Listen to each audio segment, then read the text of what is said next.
We're on Oh, time. Glory to God. I just got a notification on my YouTube. Watch live now, Lives of the Saints. Here we are. Here we Here are. we go. Here we are. No one's joined us yet, but that's okay. We hope that you're out enjoying the beautiful weather. Here it's nice and mild. It's like 20 degrees in Freemason units, so 70 in human units. Mm. It's very nice, like 71 outside. It's really beautiful. It's just, we had a hot streak there. Like last week when I did the show, it was 93 here. It was really hot, which is crazy. And now, like, we had the mountains got snow 2 days ago, and then now it's been cooler. Got down to like 42, so not like freezing territory, but close. It's always good when the mountains get snow. Yeah. Oh, we had none this year. Like, it's crazy. So yeah, any little bit helps because we've had an awful year for snow and rain. Yeah, well, it just means water down below, right? So it's a good thing. We've had some rain. It rained yesterday and last night and then this morning, and it's cleared up now. Nice. I have to get back into my strawberry patch because I started weeding it and then it started raining. And it's a jungle out there. Because it's usually my husband's job. Oh, okay. And well, tell him to come do it. I told him, I said, I'm trying to keep up with your garden, but there's a lot to do. So many other jobs right now. Yeah. But it's enjoyable, actually. I haven't been in the garden. Like, I used to do all the gardening, and then he took over when he, retired. Well, all the renos were done, all that kind of thing. Oh, right, yeah. And so he didn't have to invest so much of his time into these giant projects all the time. And I was like, when he walked into that garden with a hoe in his hand, I was like, oh my God, hello. Yeah. I've been waiting for you. Have fun. Because for me, the garden was always like, when the weeds got this tall, I was like, yeah, go there and do 24 hours or something. But so but it's been nice to get back in there, actually. Good. Yeah. Just, weeding is so contemplative. Yeah. It's just, it's kind of mesmerizing in a way. Like, you just work away and there's another one and another one. And there's a lot of them, actually. Yeah. And I've got these, we've got 4 50-foot rows of strawberries. Wow. Okay. So I'm talking like, this is like industry wise, because it was a farmer's market, I see. Yeah. And anyway, so we've got these, pretty substantial, well-established strawberry crowns. Mm-hmm. And a lot of them have dandelions growing straight out of the middle of them. Oh, yeah. And you can hardly find the strawberry. It's like, is there a strawberry in there? Oh, yeah. It's just like dandelions. Dandelions. They're all around it, and then in the middle. Oh, man. But I devised this amazing, like, I've got this tool that has these 2 prongs in it. Yep. And I stick that in there, and then I just wiggle, and then I can pull that little sucker. Let me show you my dandelion tool. Let me see if I can find it. It is. I had one of my godsons showed it to me, and it's awesome. I mean, there's a good one that you can stick in and turn. Yeah. Is that what you're talking about? No, this one you stick in and tilt. Yes, I know dandelion is edible. I actually drink a lot of dandelion root tea. This is the one I use. It's pretty sweet. Let me share it with you. So it's got a handle, and then you stick it down in the ground. Those prongs go down in the ground. Ooh. And then as you tilt it, you just tilt it back onto that leg, and it pinches them together, and then you pull it out. It's pretty sweet, and it does 95% of the work for you. It's really go back. Okay. All right. The picture, because I need to. I'm a little slow, Jeremy. I'm sorry. Oh, sorry. So that prong thingy that goes in to the dandelion. No, the four here. The four legs go Yeah. into the The dandelion. four legs go down into the dandelion, and that leg sticks out onto the ground, and you put on that little raised area there. Yeah. And then you just pull the handle back toward you, and as your pulling motion closes those jaws around the dandelion and pulls it out at the same time. Oh my God. It's sweet. Scott says, I bet that would be fun to use. Really nice. Yeah. Big fan. Well, I told my sister, whenever I think of dandelions, I think of the 7 dwarfs from Snow White. Totally unrelated, you'd think, right? Go ahead. I was waiting. This is how dandelions work. They go, hi ho, it's off to work we go. Because dandelions have tap roots. Mm-hmm. And what they do is they show up in compact soil. Yeah. Okay. Which I'm finding out is the case in the strawberry patch, because my husband didn't aerate it very often. And so when they die, they leave a hole because their roots are tap roots, right? So they're fat at the top and then they go narrow to the bottom. That's what all taproot weeds do. They aerate soil. Mm-hmm. So if you see disturbed soil on construction sites or whatever, there'll always be this, a little colony of the same weed. And if you pull it, you'll find out they're all taproot weeds. Because they're aerating soil. And so if I, we used to have tons of dandelions in our fields. Yeah. Where the sheep go now. Mm-hmm. But the sheep have 2-pronged little feet, right? That aerate soil. So I hardly have any dandelions in my fields. Dandelions will only go where they are needed. In other words. I didn't know that. Yeah. So, yards are perfect places for dandelions because they're compact soil, because people are using them. Right. They walk all of them. Yeah. Yeah. Yeah. And so the dandelions are like, hi ho, hi ho. It's, they move. Yeah. Yeah. There you go. They move around. Yeah. Yeah. Surprisingly. Like you'd think because their seed blows everywhere, right? Right. You'd think they'd just go wherever they want. Nope. They can only sprout and work where the soil is compact. Huh. Didn't know that.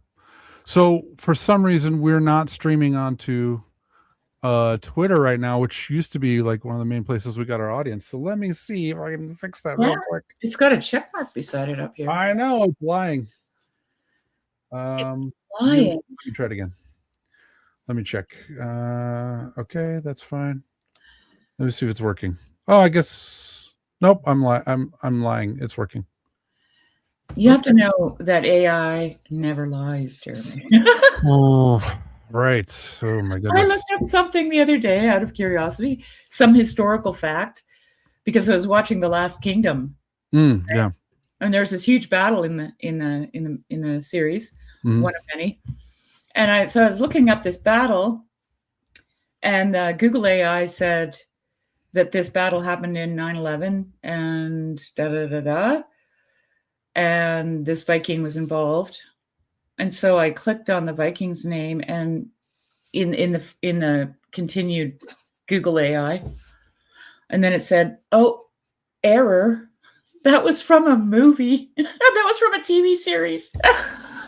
It actually took the script from the TV series to be a historical fact. I was like, "Oh God." Oh my gosh. So, even that's kind of by design. Well, at least it's a bug, not a feature, or that's a feature, not a bug for the designers. It corrected itself when I further inquired, right? Right. But we talk about whatever they rewriting history, okay? Like, for example, the Odyssey. Yeah. Okay, the Odyssey, and all the criticisms that the Odyssey is getting. Right. And it's actually affecting. My mind's just going crazy right now because I'm thinking about collective consciousness. AI to me is collective consciousness. That's what it is. Okay. Because all it is a lot of voices on the internet. Yeah, it's a distillation of the voices on the internet. Collected. Yeah. Okay. I was listening to an interview with a lady today. She actually made a really nice point. She was like, people have this mistaken notion that the internet is like has captured all of, or most of human knowledge. And she was like, most of human knowledge is hiding in archives. She's like, one of my favorite hobbies, when I'm researching a topic, I find an archive related to it. And then she's like, if I'm studying a person, I go to an archive of their writing. And she's like, I read everything they have, the letters, the journals, all of their books, everything. Cause she's like, especially the longer it's been since they were alive, the more has changed between our culture and theirs. And I really want to understand their viewpoint. So she's like, I think I owe it to them to try to really understand them in their context as much as I can, but she just said, there's so much of our knowledge that never makes it onto the internet. It just gets cozied away in these archives that aren't digitized. There's all this film and there's all these microfiche, and I mean there's so much microfiche, it's not even funny, of all the news, all the old newspapers and all the news, all the articles and everything. It's all on microfiche, but it hasn't been digitized. You can find it if you're doing research, you can get it, but it's a lot more work than just a Google search, But she's like, it's this illusion that we've captured everything, but it's just not true at all. No. But that's what AI is based on. That's all it has, right? Yeah. My granddaughter recently shared, I'm just trying to remember what it was about. So she's doing an apprenticeship in Switzerland at this library in a university library. And it's a massive, massive library in Switzerland. And they're digitizing everything. Wow. And so that's what she's in the archives, right? Yeah. And they went through, she's got two things going on. She was at a smaller library also working in their archive, and it was more of a local library on the German side. So she works on the German side as well as she's Swiss. Mm-hmm. And there was a box that she had to go through, and it was a citizen of the town where the library is, and his family had given the library all his personal letters and whatever records. And he had done some amazing things in the town, and they had to go through everything. Now, here's the scary thing. They had to go through all of his stuff and deem things more important than others and throw stuff out. Right. And you think about some 20-year-old. No context. No idea who this person is, really. No understanding of history. Right. Really. To say, oh my God, really? They were there? Yeah. Or they talked to who? Kind of thing. Oh my God. But just honestly, though, like there's so much information. There's so much information. Like a lot of people grieve the whole loss of the so-called Alexandrian library. Yeah. But maybe every now and then that just stuff has to get wiped out. What do you think? Yeah. Well, this is kind of a big thing. I know it is. Because I was thinking when you were talking about collective consciousness, I was kind of going along the same line of Michael Jackson always was very attentive to those little impulses he had to write a song, because he said one time he had this impulse to write a song and he didn't write it down, and then he said God gave it to Prince instead, and he said then Prince made Purple Rain. And he said, I had that idea, that exact lyric came to me and I didn't write it down. Really? And there's this sense of in the AI world, they're all convinced that consciousness and that our brains are that consciousness is a computation, right? That's the argument. That consciousness is a computation or it's something else. And, more and more, theorists are moving toward this idea that consciousness is the lens through which we view. And then there's also this idea that it's more of a receptor. This is kind of the Jungian idea too, right? Like Jung was that our mind was a more of a radio antenna, Yeah. and that this I saw this really cool presentation back in the early days of Twitter. This guy had written a program that basically scraped all of Twitter, and he was tracking in real time the emotional tone of everyone posting on Twitter, and he could narrow it down to like areas. He could see, like, he had this map, and it was like showing in real time like the different emotional tone that was going on. And you see like all these people are upset, and he starts going in there and looking at the details, and you could see, oh, there's this like a protest erupting, or this whatever, right? Or there's this horrible storms, or hurricane, whatever. And but in real time, he was mapping like the emotional tone of everyone posting on Twitter, and it was a beautiful project way back in the early days of Twitter, when it was possible for one person to do that with a computer. It was like an art project for him. But to me, that's like a kind of a manifestation, or a really approachable manifestation of how I think this stuff works.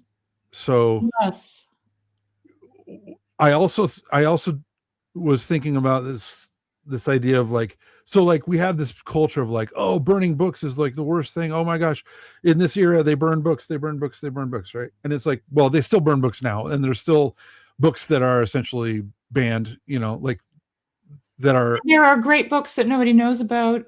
Yeah, there's a million books that right, yeah. Well, like my wife is a huge fan of Gone with the Wind. She grew up watching that movie all the time, loved it, right? Well, then it went through the cancellation process. It got canceled because you're not supposed to say nice things about the South, and various other reasons, right? Yeah. I don't want to get into the details. but so now, like, it hasn't been published in a while, and I got her a nice published copy of it because she wasn't a reader when she was younger, and now she's more interested in reading. And that's a book that, for example, so there's this whole, like, that's just a microcosm example of this pattern of like something comes to prominence, and then for whatever reason it crosses the powers that be, and then it gets pushed down into hiddenness, and then generally pushed into oblivion, or burned, like as many copies of them as possible, and I think that I think I understand the impulse behind burning books a lot more than I did when I was younger, because there was so much around, like, because like not all knowledge is good. Some things are very destructive, and some things there are some books I really regret reading. There's some things some movies I really regret watching, that just, they affect how you see. Yeah.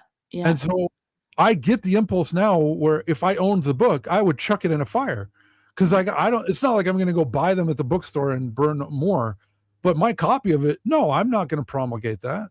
There have been some books that, that's what we were talking about last week. So it's like, I don't have a problem with things moving through cycles, and I think that some things that are hidden should remain hidden.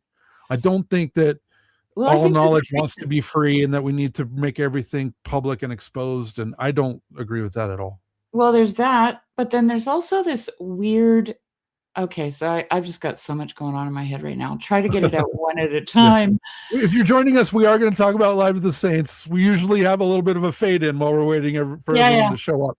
So just for the audience at home, we will get to Live with the Saints. We did come to the right stream. We're fading in. This is how we get rolling. So, shoot, what was I going to say now? I'm sorry. No. Okay, well, first let me just start with this. So, about collective consciousness, okay? Yeah, what do you mean by that phrase? Well, it's like, I don't know exactly. I'm not a Jungian. I haven't read any of his stuff, okay? But to me, it's like a great cloud of witnesses, something like that, okay? Like there's I don't believe that anything that comes out of your mouth returns void, okay? So that's just how I feel about it. If it's out there, it works its magic, right? And I don't understand it. Rupert Sheldrake is the only person I trust to talk about this at all, actually. so, but so I'm telling you that the other day I was driving home from town and I was thinking, what if my car breaks down? Mm. Because I've been having all these breakdown things happening. It's Mm. just like a little nerve-wracking. And then I thought, I instantly regretted that thought, actually. Mm. Mm. I was like, oh crap, have I Mm. jinxed it? You know? Mm. And then this week, my car didn't break down, but I got a flat tire on my way home from town. Mm. Okay, and on a dirt road with no traffic, Right. that kind of situation. And then this morning, when I got up, I was sitting outside on the deck, and it was just a gorgeous morning. And I had this random thought, oh, I wonder how my puppy did, because it rained all night. And he's very affectionate and very social, and he would feel neglected because I didn't think to let him in. Okay. That's like, and I know that about him. So it's like, so this little thing flitted across my mind, unexpectedly. And then the next thought I had was, I shouldn't have shot that raven in the foot. I mean, I didn't. My son did it, but it was on my command. Shoot that thing. And he missed, but he got his foot. And then I started instantly regretting that ever happened, because now he can't really look after his family, and I could hear his babies down there going. And so where does he come? Like my sister said, you shot him in the foot. You shot yourself in the foot. Because where does he come for free food? Dog food. Chicken coop. Oh, chicken coop. There you go. Yeah. Okay? He steals all the eggs. Yeah. And if he can't, he kills the chickens. Yeah. Because they're easy to kill. Right. And he only has one leg. Yeah. Okay. Yeah. So I had this random thought. First the dog, then the raven. Okay. And it's like it's 6:00 in the morning. There's not a sound. Yeah. It's dead silent. And all of a sudden, like 5 minutes later, after having these two thoughts, the dog comes walking out and looks straight at me, and the raven flies into a tree right in front of me. Right. Right. And I get a flat tire. And then the other thing that comes to my mind is my sheep shearer, who had a random thought, what if he slices the jugular on my sheep as he's on his way to my house? And sure enough, he does. And he has only done that once in his 70-year career of shearing sheep, or 60 years, whatever, of shearing sheep. Okay. And he says to me, I shouldn't have thought it. But you can't stop these random thoughts. Like they're just, they come in, right? Right. They out of nowhere. And then they manifest, Jeremy. Like, so it's just like, there's got to be something going on. Yes. You know what I'm saying? Like, it's just, and it was funny because when the dog and the raven showed up, I just laughed and I said, you guys heard me? Yeah. Yeah. Well, so the church fathers talk about nepsis, right? That's the word. Yeah. I'll share this real quick. But there's a positive too. Yeah. Negative. No, right? No. So nepsis is wakefulness or watchfulness. It constitutes a condition of sobriety acquired following a period of catharsis. Saint Hezekios, the priest, defines nepsis as a continual fixing and halting of thought at the entrance to the heart. So it's like so nepsis is this idea of like a guard, because we were talking about you can't, so the idea, the church fathers say the same thing. You can't control what occurs to you, but what you can control is how long it lingers, right? Yes, where you immediately turn away from the thought immediately. Like the longer you entertain it, the more you're providing soil for this seed to grow. Well, exactly. That's my example of when I told you a while ago, I was coming in these doors here and it was just a nice morning. Everything was fine. I wasn't feeling sad or depressed or anything. And I opened the door to come in and it was interesting. As I was, look at this. Sit at the door. Yeah. No problem. Yeah. Like Isaiah. Literally, this happened to me. Okay. Crouching. It was at the threshold. I was coming in from outside at the threshold, and these things matter too. Yes. And I had this random thought that you're just you're just an idiot. Mm. You're a terrible person. Mm. And I wasn't even thinking about like not feeling guilty about anything. Yeah. Okay. Yeah. And We should have been. my first, yeah. My first thing was, oh, I am, right? And then I went, wait. And I said, that's a lie. Yeah. Go back to where you came from. Yeah. Gone. Yeah. Because I could ruminate on that for right. weeks. Okay? Right. Yeah. And it just disappeared. Yeah. So yes, I understand nepsis. But here's the deal. There's only nepsis because there's random thoughts. And where in God's name do they come from? They're, I mean, Logie's me. Yeah. And the fact that time is actually not linear. Right. Okay. Yes. Like, totally agree. Maybe you can expand on that for me, for those listening, because I think it, past, present, and future don't really exist in a linear fashion. They're not back there and ahead of us. It's all wrapped up. It's a construction that your mind uses to make sense of things. Right. We perceive it in order, because our mind is a narration based view. Has a beginning and an end. Is that what it has a beginning and end. Yes. And something comes before you put your socks on, before you put your shoes on. Right. And the more left, so this is a little bit of Ian McGilchrist here, the more left brain a culture becomes, the more it moves toward lists and schedules and timetables and lists of instructions that are very specific, etc. Right. And it's because your left brain is very much the linear time orientation. Yeah. And this is also the Chronos Kairos idea. Right. Yes. So the Chronos is the time that we're like the linear time. This comes before this is this, but most of it you forget, right? Most of our day we forget. Most of our day is not meaningful. Kairos is when we slip into, or actually slip out of Chronos into meaningful time.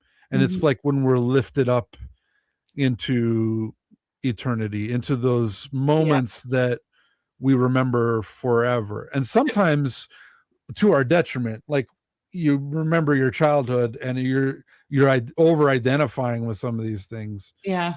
And that's pulling you out of the present. But then primarily the church fathers use Kairos to mean those times where, well, like every divine liturgy, when you are in divine liturgy, you're not in linear time. No. You are living in the pattern of heavenly worship. Kairos. And you are in heaven, you're in Kairos, right? Yeah. Kairos is the time of meaning, and it is different, and our experience of time in those situations is different. It's not. Yeah, flashback memories is another form of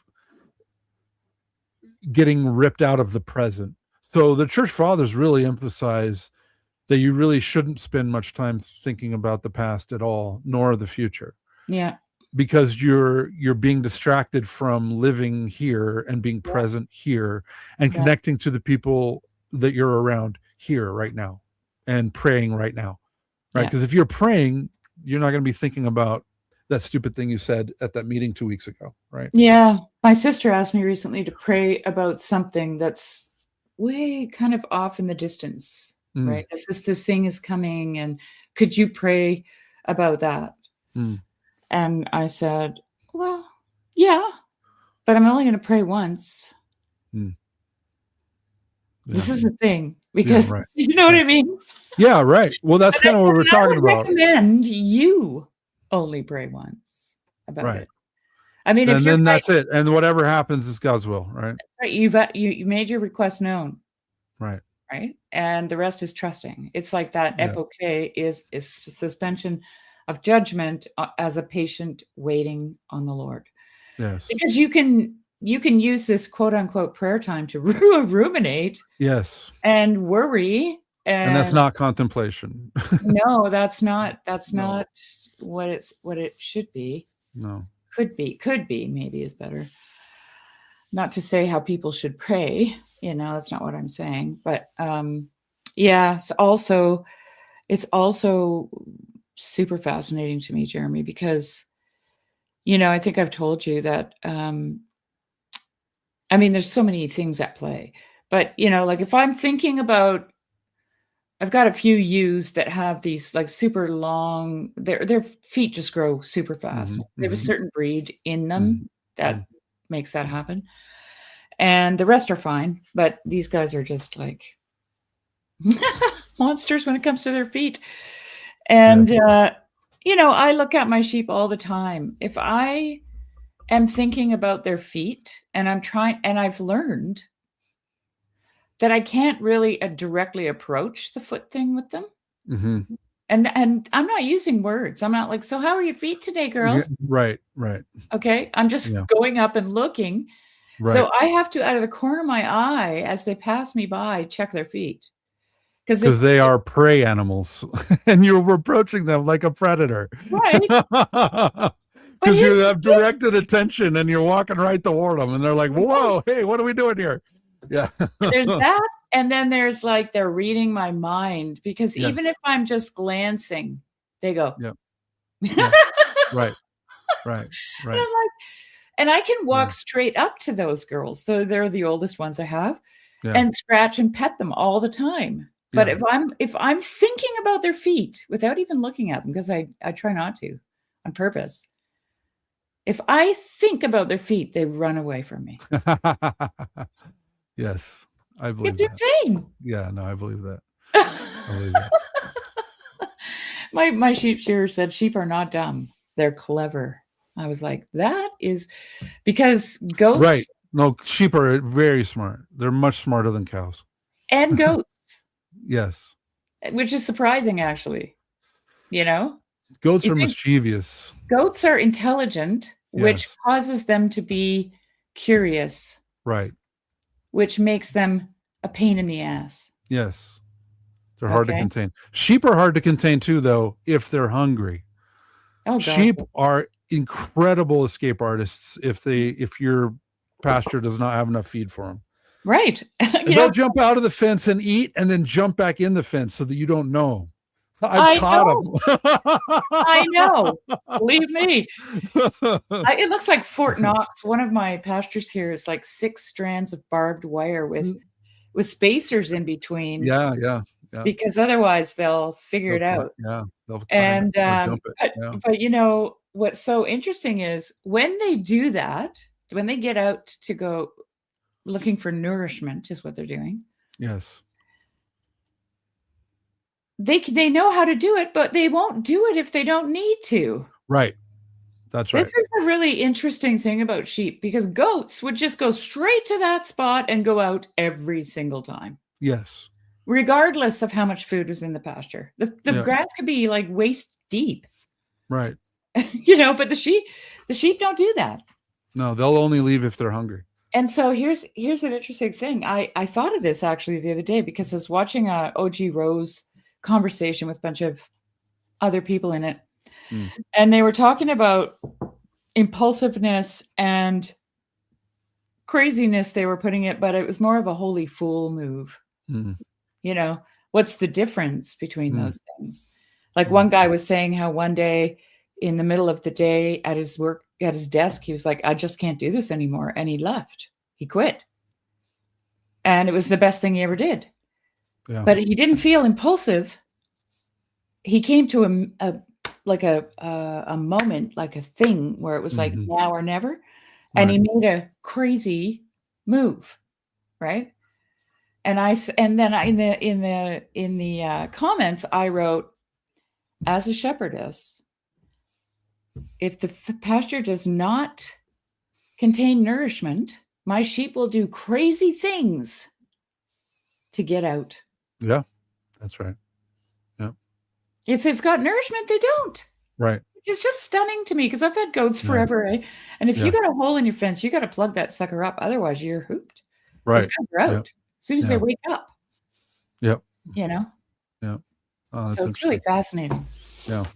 Anyway, we should get to our. Yes, we should. Yeah, no, sounds good. No, we appreciate your patience, audience. We are going to get to Lives of the Saints. Yeah. Now we'll start with prayer. But yeah, I like the lead in. I like the ramp up, and it gives a chance for people to come here. So yeah, all right, wakes me up too, Jeremy. Oh, good. Illumine our hearts, O Master, who lovest mankind, with the pure light of thy divine knowledge. Open the eyes of our mind to the understanding of thy gospel teachings, and plant also in us the fear of thy blessed commandments, that trampling down all carnal desires, we may enter upon a spiritual manner of living, both thinking and doing such things as are well pleasing unto thee. For thou art the illumination of our souls and bodies, O Christ our God. And unto thee we ascribe glory, together with thy Father, who is from everlasting, and thine all a good and life creating Spirit, now and ever, and unto ages of ages. Amen. Amen. Okay. So, per your request, we're going to do, let me pull up here. I was just tapping into the collective consciousness when I requested. Yeah. Well, you know what? Okay, real quick before now I have one more story to share that's related. Is because our Father Paul, my priest, gave a homily this weekend on Sunday at liturgy, and he was saying that he was talking about discernment, and he was like, discernment is one of the last gifts, if not the last gift, that someone is given after a life of ascetic struggle. It's very difficult. Yes. And not many people have it. So he said, you need to be very sober and careful, because he said, I'll share with you a couple of experiences that he'd had. And he said he was in his second parish after being a priest, and things were not going well, and he felt a confluence of things all happening that were indicating that he was going to be leaving and going somewhere else, and his family was preparing, and they, like, all these signs were pointing at we're leaving. And then right at the last minute, everything fell apart, and he was there for more time, and it was very difficult. And he went to his spiritual father and just said, I don't really understand what happened there. I had this good feeling. Feel like everything was going in, and all these things were lining up. And he said his spiritual father just said one sentence to him. And he said, it's exactly what I needed to hear. He just said, the demons can perform miracles too. I was just thinking the same, well, not the same thing, but I was thinking we often associate good with right. Yeah, with what I want. Yeah, this is the right thing because all these good things are happening. Yes. Yeah. And, we're called to be overcomers, which means we got to swim against the current. We got to walk the other way. And all that is, it's strenuous. It's hard. It's exhausting. Yeah. Right? Yeah. Yeah. That's exactly. you gotta, in a way, you gotta, of course, using discernment, you gotta fight for the calling that you're called to. You gotta, you gotta reach towards it, right? Yes. Like Christ setting his face to Jerusalem and Peter saying, not on my watch. Right. Yeah. And what did Jesus say? Get thee behind me, Satan. Right. Yeah. Right. Yeah. Yeah. No, I thought that was, and it's related, right? So we were talking about these things of synchronicity or whatever. We have to be careful to not read too much into those and just say, oh, I'm having these synchronicities, so therefore God is moving in my life. That may be true, but it may not be true. You really, like, you can breathe these things to your spiritual father and get advice on these things. Because he did share one other experience where he said he had a dream one time, and he said, I know I'm told to just completely ignore my dreams, but this dream was different. It was of a different nature, different character. And I woke up feeling similar to how I feel when I'm in deep prayer. And so he said, I went to my spiritual father and asked him about it, and said that exact thing. That was context. Like, I know I'm supposed to ignore my dreams, but this one seemed different. Yeah. And his spiritual father said, if there was anything useful in the dream that leads you to deeper repentance, take that and forget everything else. And I thought that was really, it's related to this. It's like, we have to be careful about reading too much into Well, the thing is, patterns that what are is happening around us, right? well, what is repentance? Repentance is turning. It's 180 Yes. degrees. Okay. Right. Right. So, yeah, I literally had a dream. I think I told you about that. Yeah. That I had to walk the other way. I had to turn Yeah. around and 180 degrees and walk the other way, Yeah. which I knew when I woke up from the dream, it was going to be really, really difficult. But that's what I did. Mm. The dream Yeah. led to repentance. Right. It led to metanoia. Right. Yeah. You know, Yep. the other dream that I know was from God was the closing of my windows, the locking Mm. of my Mhm. windows, Mm. which required repentance. Mhm. That was the only way I could do that. I Yeah. had to lock the windows through repentance, which I did, and the thing never happened again. Yeah. There's lots of, but you need discernment, right? Yep. And Yep. unfortunately, like I said before, you know, I hear a lot of people talking about their plans from a Christian perspective, and they're like, yeah, and then this happened, and I'm going to get a raise in pay, and there's a Right. house just down the street, and it's all falling, like it's all like, Lining up. Yeah. well, it's like pie in the sky stuff. Oh, yes. You know what I mean? It's Yeah. like castles in the air, right? Like it's just Yeah. like, oh, it's the best thing ever. Right. Nothing is ever that good. Honestly, they get there and usually it's a nightmare. Oh, but that guy took advantage of me and and then the deal fell through on the house and now we live in this dump with dandelions in the yard. Right. And then you're thinking about the next. This was what Gone with the Wind was all about, right? Like the Yeah. next guy I'm with is going to solve all my problems, and then as soon Right. as you're with him, it was like, as soon as she was with him, she hated him. Right? Yeah, Like, and here's the thing for me, like, this raven that I'm living with has been my biggest teacher in the last 3 months. Okay. yeah. He's killed 3 of my chickens. Mm. If I don't have the coop closed and the chickens locked up, which I don't like doing because they're free range, he eats every single egg they lay, and I get like 15 to 20 eggs a day. Mm. He doesn't leave anything for me. Mm. This is what I don't like about him. Okay. It's not fair. Can you just leave some food out for him? Can you leave some Are you chicken feed out kidding? for him? No, I'm not kidding. No. I mean, I Okay. offer him eggs sometimes. I Oh, okay. leave him piles of eggs. Yeah. But he just keeps showing up and and here's the weird thing about him. He'll sit on a fence post and I'll see him sitting there and I'm walking up to the chicken coop and he'll wait till I'm like 3 feet away to fly off. Mm. And he's not taunting me because the animals don't have that instinct. Right.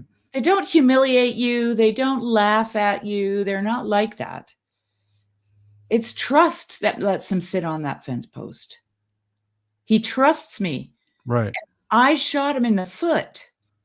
Like I didn't shoot. My son did, but Yeah. it was my idea. Yes. Yeah. And it's a battle. We're engaged in a love-hate relationship. Okay. He loves me. I'm a food source. And when I come out to play, he gets to eat. Mm-hmm. That's the way he sees the world. Okay. Right. Oh, look, she's up. Let's go to the chicken coop and Yes. wait. Breakfast. It's what I'm saying with all that is that this overcoming is, to me, this relationship that I have with this raven, which might sound really bizarre to people, but it's not easy. Right. It's really hard. I want to kill that bird. Yes. But I can't because I handicapped him and now he's living for free off of me. Right. Like it, But he's dependent on you because you handicapped him. Exactly. That's what I'm saying. Right. Yeah. Yeah. I created my own nightmare. Yes. And he trusts me, Jeremy. So what am I continually faced with when I see this raven? Me. Yes. It's me that I'm continually struggling with. Yeah. Why do I hate this bird? Oh, I shouldn't have done that. And oh, how did I done that? And maybe I should just kill him. And like He's a reminder of your like impulsivity, your he's a reminder of it. Yeah. reminder of what happens when we intervene with the natural way of things. Mm-hmm. And I think he would be able to show more gratitude, because I've had that experience with animals and wild ones, if he had all his physical capabilities. Yeah. But he can't, because he's desperate. Right. You know what He probably is not a big fan of this arrangement either. Well, I don't think he actually even realized, like, he can't hunt like a normal bird. True. Yes. He doesn't have both his hands. Yeah. He's only got one. Right. Right? Yeah. So he can land on a chicken and kill her, but he can't hunt a rabbit or a mouse or, Anyway, it's really been challenging. Mm. It's been really challenging living with this bird, because all of the things that make me what I think are good, they're calling it all into question. He's calling it all into question. And what is teaching me is that not all good is good, Jeremy. What's good right now is the bad I'm having with this bird. Yes.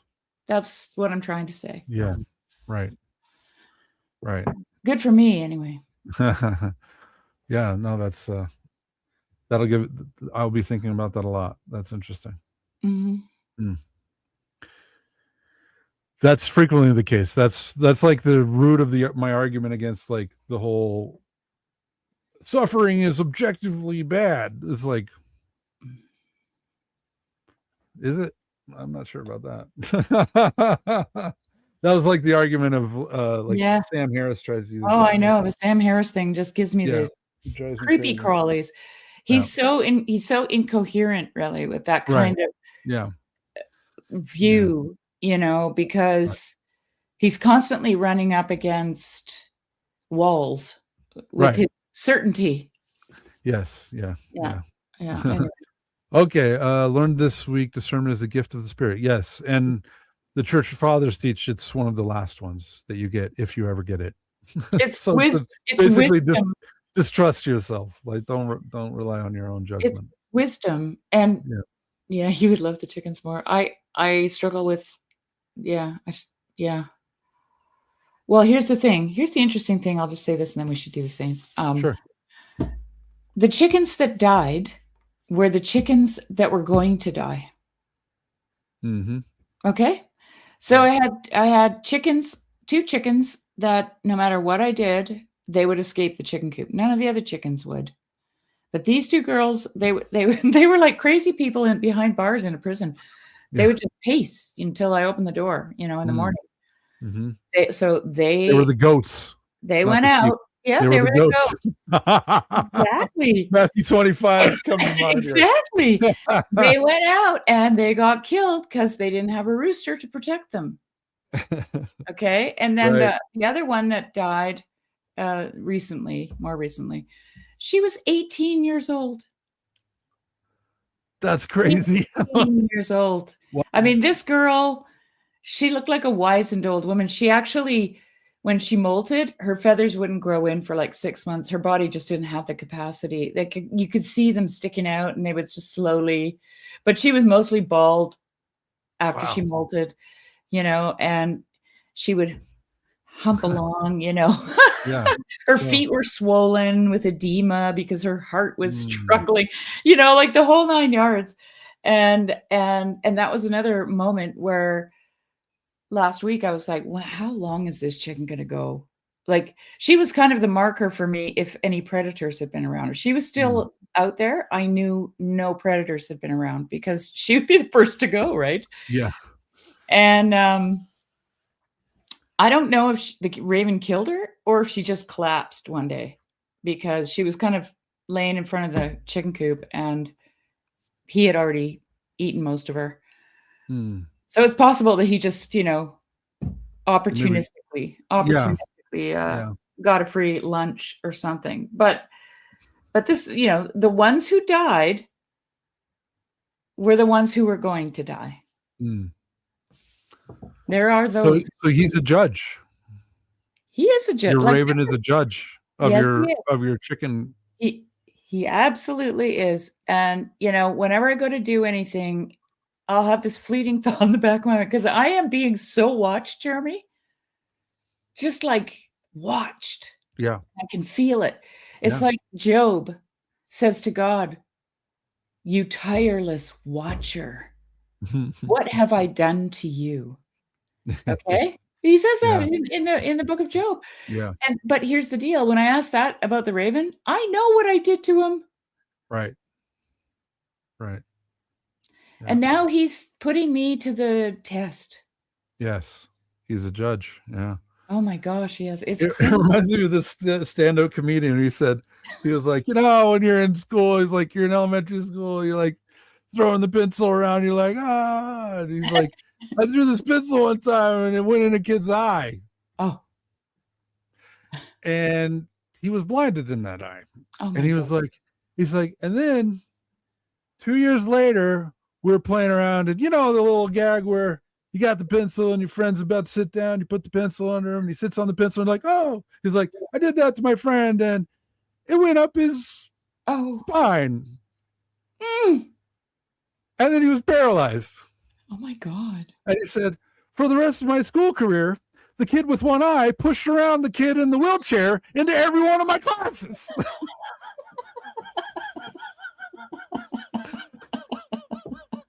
Hello. We're still here. You complete loser. Thanks, man. Oh, I know.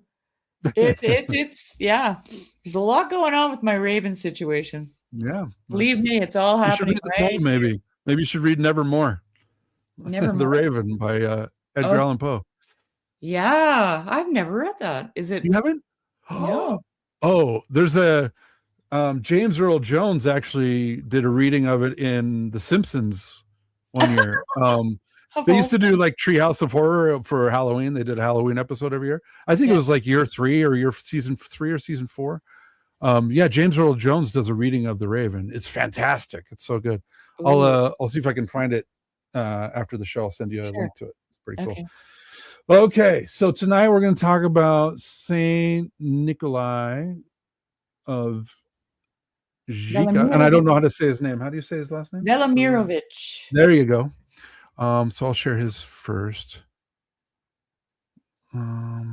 Yes, this one. Oh, cool. Thanks for sending me the link for that weeder. Oh yeah, it's pretty sweet. I was impressed. I'm gonna buy one. Yeah, it's pretty nice. Repose of Saint Nikolai of Zika. Saint Nikolai of Zika, the Serbian Chrysostom, was born in Lilik in western Serbia on January. I'm going to bring this over here so I can see it better. Forgive me. Okay. Born in western Serbia on January 4th, 1881. His parents were Dragomir and Catherine Velimirovich. Yeah. Velimirovich, who lived on a farm where they raised a large family. His pious mother was a major influence on his spiritual development, teaching him by word and especially by example. As a small child, Nikolai often walked 3 miles to the monastery with his mother to attend services there. Sickly as a child, Nikolai was not physically strong as an adult. He failed his physical requirements when he applied to the military academy, but his excellent academic qualifications allowed him to enter the St. Sava Seminary in Belgrade, even before he finished preparatory school. After graduating from the seminary in 1905, he earned doctoral degrees from the University of Bern in 1908 and from King's College, Oxford, in 1909. When he returned home, he fell ill with dysentery. Vowing to serve God for the rest of his life if he recovered, he was tonsured at the Rakovica Monastery on December 20th, 1909, and was also ordained to the holy priesthood. In 1910, he went to study in Russia to prepare himself for a teaching position at the seminary in Belgrade. At the Theological Academy in St. Petersburg, the provost asked him why he had come. He replied, "I wanted to be a shepherd. As a child, I tended my father's sheep. Now that I am a man, I wish to tend the rational flock of my heavenly Father. I believe that it is the way that has been shown to me." The provost smiled, pleased by this response, then showed the young man to his quarters. After completing his studies, he returned to Belgrade and taught philosophy, logic, history, and foreign languages at the seminary. He spoke 7 languages, and his ability proved very useful to him throughout his life. And this ability proved very useful to him throughout his life. St. Nikolai was renowned for his sermons, which never lasted more than 20 minutes and focused on just 3 main points. He taught people the theology of the church in a language they could understand and inspired them to repentance. At the start of World War I, Archimandrite Nikolai was sent to England. That means a priest who is also a monk who is also a priest. Archimandrite Nikolai was sent to England on a diplomatic mission to seek help in the struggle of the Serbs against Austria. His doctorate from Oxford gained him an invitation to speak at Westminster Abbey. He remained in England for 3 short months, but St. Nikolai left a lasting impression on those who heard him. His writings, The Lord's Commandments, and the Meditations on the Lord's Prayer impressed many in the Church of England. Archimandrite Nikolai left England and went to America, where he proved to be a good ambassador for his nation and his church. The future saint returned to Serbia in 1919, where he was consecrated as Bishop of Zika and was later transferred to Ohrid. The new hierarch assisted those who were suffering from the ravages of war by establishing orphanages and helping the poor. Bishop Nikolai took over as leader of the Pokrit, a popular movement for spiritual revival which encouraged people to pray and read the Bible. Under the bishop's direction, it also contributed to a renewal of monasticism. Monasteries were restored and reopened, and this in turn revitalized the spiritual life of the Serbian people. In 1921, Bishop Nikolai was invited to visit America again and spend 2 years as a missionary bishop. He gave more than 100 talks in less than 6 months, raising funds for his orphanages. Over the next 20 years, he lectured in various churches and universities. When Germany invaded Yugoslavia on April 6, 1941, Bishop Nikolai, a fearless critic of the Nazis, was arrested and confined in a monastery. In 1944, he and Patriarch Gavrilo were sent to the death camp at Dachau. There, he witnessed many atrocities and was tortured himself. When American troops liberated the prisoners in May 1945, the Patriarch returned to Yugoslavia, but Bishop Nikolai went to England. The communist leader Tito was just coming to power in Yugoslavia, where he persecuted the church and crushed those who opposed him. Therefore, Bishop Nikolai believed he could serve the Serbian people more effectively by remaining abroad. He went to America in 1946, following a hectic schedule in spite of his health problems, which were exacerbated by his time in Dachau. He taught for 3 years at St. Sava's Seminary in Libertyville, Illinois, before he settled at St. Tikhon's Monastery in South Canaan, Pennsylvania in 1951. He taught at St. Tikhon's and also served as the seminary's dean and rector. He was also a guest lecturer at St. Vladimir's Seminary in New York and at Holy Trinity Monastery in Jordanville, New York. On Saturday, March 17th, 1956, Bishop Nikolai served his last liturgy. After the service, he went to the trapeza and gave a short talk. As he was leaving, he bowed low and said, "Forgive me, brothers." This was something unusual which he had not done before. On March 18th, 1956, St. Nikolai fell asleep in the Lord, whom he had served throughout his life. He was found in his room kneeling in an attitude of prayer. Though he was buried at St. Sava's Monastery in Libertyville, Illinois, he had always expressed a desire to be buried in his homeland.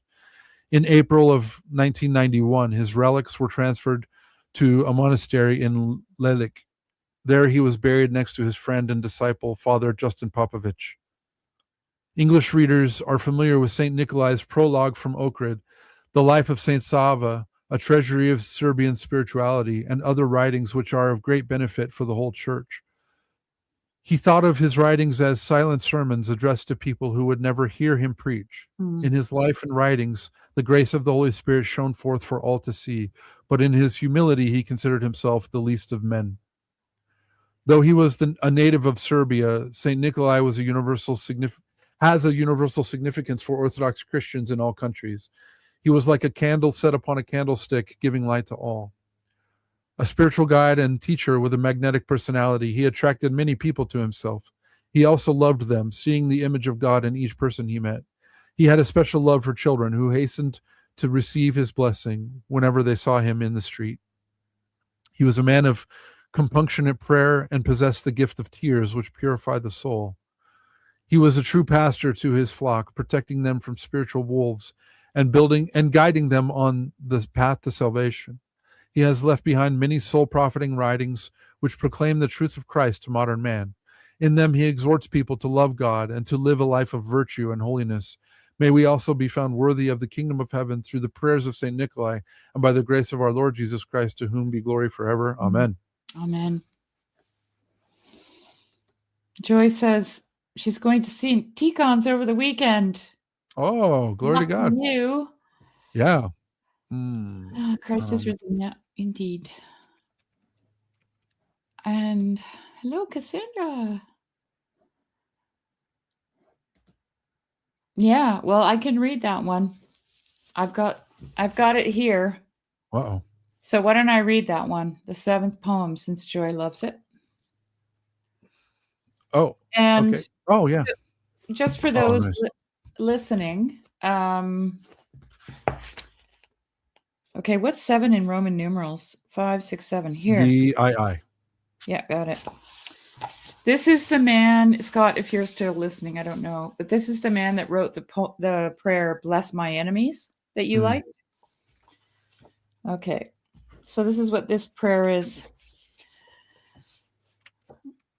Would that I could make musicians out of stone, and dancers out of the sand of the lake, and minstrels out of the leaves of all the trees in the mountains, so that they might help me glorify the Lord, so that the voice of the earth might be heard amidst the choirs of angels. The sons of men gorge themselves at the table of the absent master, and do not sing for anyone except themselves, and their mouthfuls, which must eventually return to the earth. Exceedingly sad is the blindness of the sons of men, who do not see the power and glory of the Lord. A bird lives in the forest and does not see the forest. A fish swims in the water and does not see the water. A mole lives in the earth and does not see the earth. In truth, the similarity of man to birds, fish, and moles is exceedingly sad. People, like animals, do not pay attention to what exists in excessive abundance, but only open their eyes before what is rare or exceptional. There is too much of you, O Lord, my breath. Therefore, people do not see you. You are too obvious, O Lord, my sighing. Therefore, the attention of people is diverted from you and directed toward polar bears, toward rarities in the distance. You serve your servants too much, my sweet faithfulness. Therefore, you are subjected to scorn. You rise to kindle the sun over the lake too early. Therefore, sleepyheads cannot bear you. You are too zealous in lighting the vigil lamps in the firmament at night, my unsurpassed zeal. And the lazy heart of people talks more about an indolent servant than about zeal. Oh, my love, would that I could motivate all the inhabitants of the earth, water, and air to hum a hymn to you. Would that I could remove leprosy from the face of the earth and turn this wanton world back into the sort of virgin that you created. Truly, my God, you are just as great with or without the world. You are equally great whether the world glorifies you or whether the world blasphemes you. But when the world blasphemes you, you seem even greater in the eyes of your saints.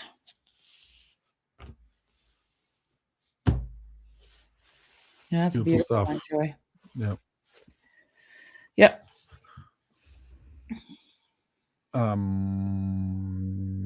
I was reminded of a Twitter conversation. I don't need to have so many of those. I'm going to try to cut back on that. But there was somebody asked, it's related to this. There was somebody who asked if you had, what was it? It was like, if you had direct evidence, what was it? I want to pull it up because I don't want to get his wording incorrect. But this, it's definitely related to to that poem.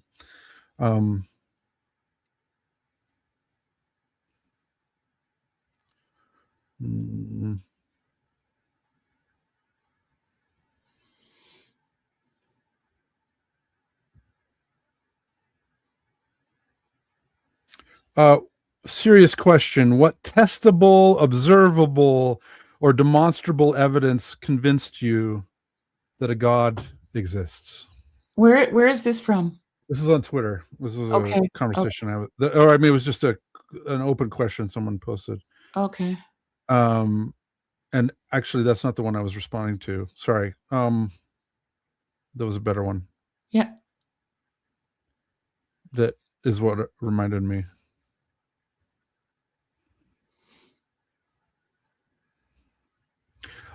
Why do I have to endure unending philosophical arguments about the existence of God when God could prove himself to me like he did during the days of Gideon, Moses, and Abraham? Or is this too much to ask for? It seems so. And this poem reminded me of that because it was like, I replied and I just said, most people who witnessed miracles didn't believe them. Mm-hmm. For the same reason you wouldn't, because you've convinced yourself already.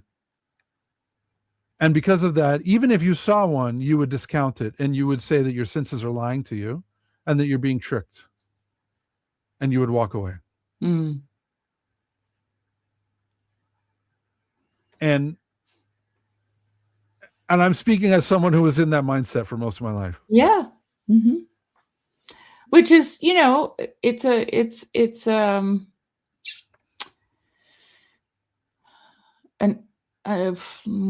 dare I say, undiscerning or non-discerning age of innocence in a way. Like it's the one that hasn't got to that point yet to have the retrospect to be able to go, oh, I get it.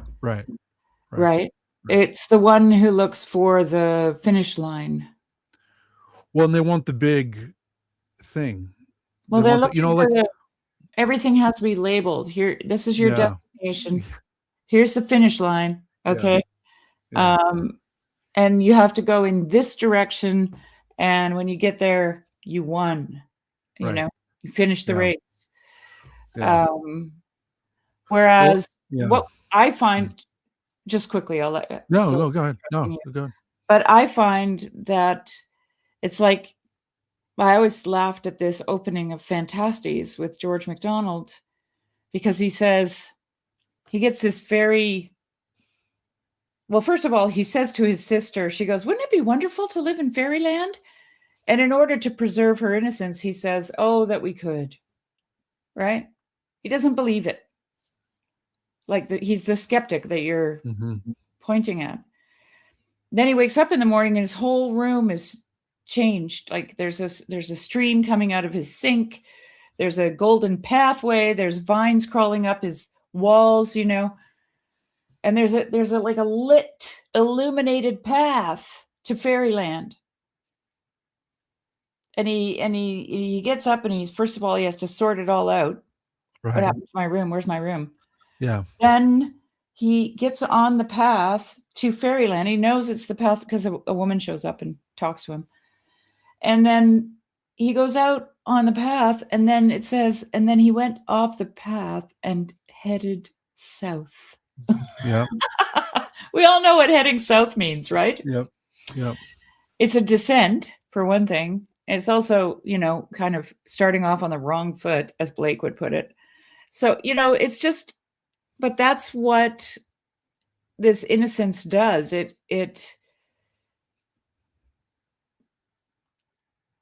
can't see these things, it's like exactly what the prayer says, They can't see you because you're too obvious. They can't see you because You know? Yes. Yes. Yes. Yes. Yeah. Because he was like, "Oh, what's the demonstrable evidence?" I'm like, "Oh, the sunrise." I'm like, "What? Have you watched the sunrise, bro?" How about Like, the love between a husband and wife? This is what I yeah. said to my son. Yeah. I said, "Can you quantify it? Can you Right. touch it? Can you put it in a bottle? How much does it weigh? How Can you put it long on a is it? spreadsheet? Yeah. How long Yeah. is it? Can you measure it?" Right. Right. No. Right. But is it No. real? Oh God, yeah. Yes. Right. Right. You know? Yeah. That's usually the one that is the clincher in these conversations with people because Yes. they cannot dispute love. Right.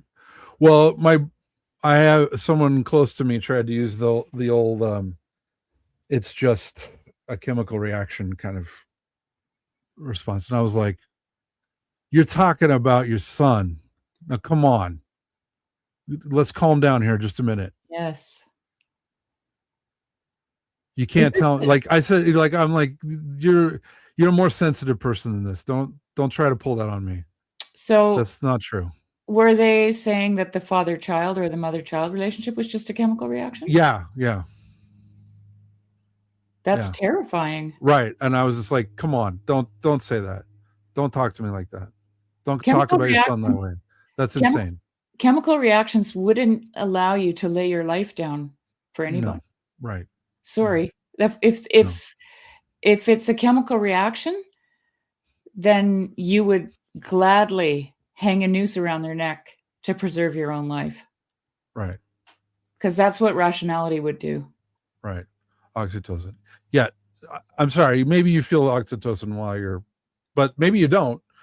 And maybe we don't measure that. And maybe that's like the very barest minimum of things that's going on when you feel love toward your son Well, let or me your tell you wife. about oxytocin because I happen to have a whole bottle of it in my fridge. There you go. And it can Okay. make you So crazy.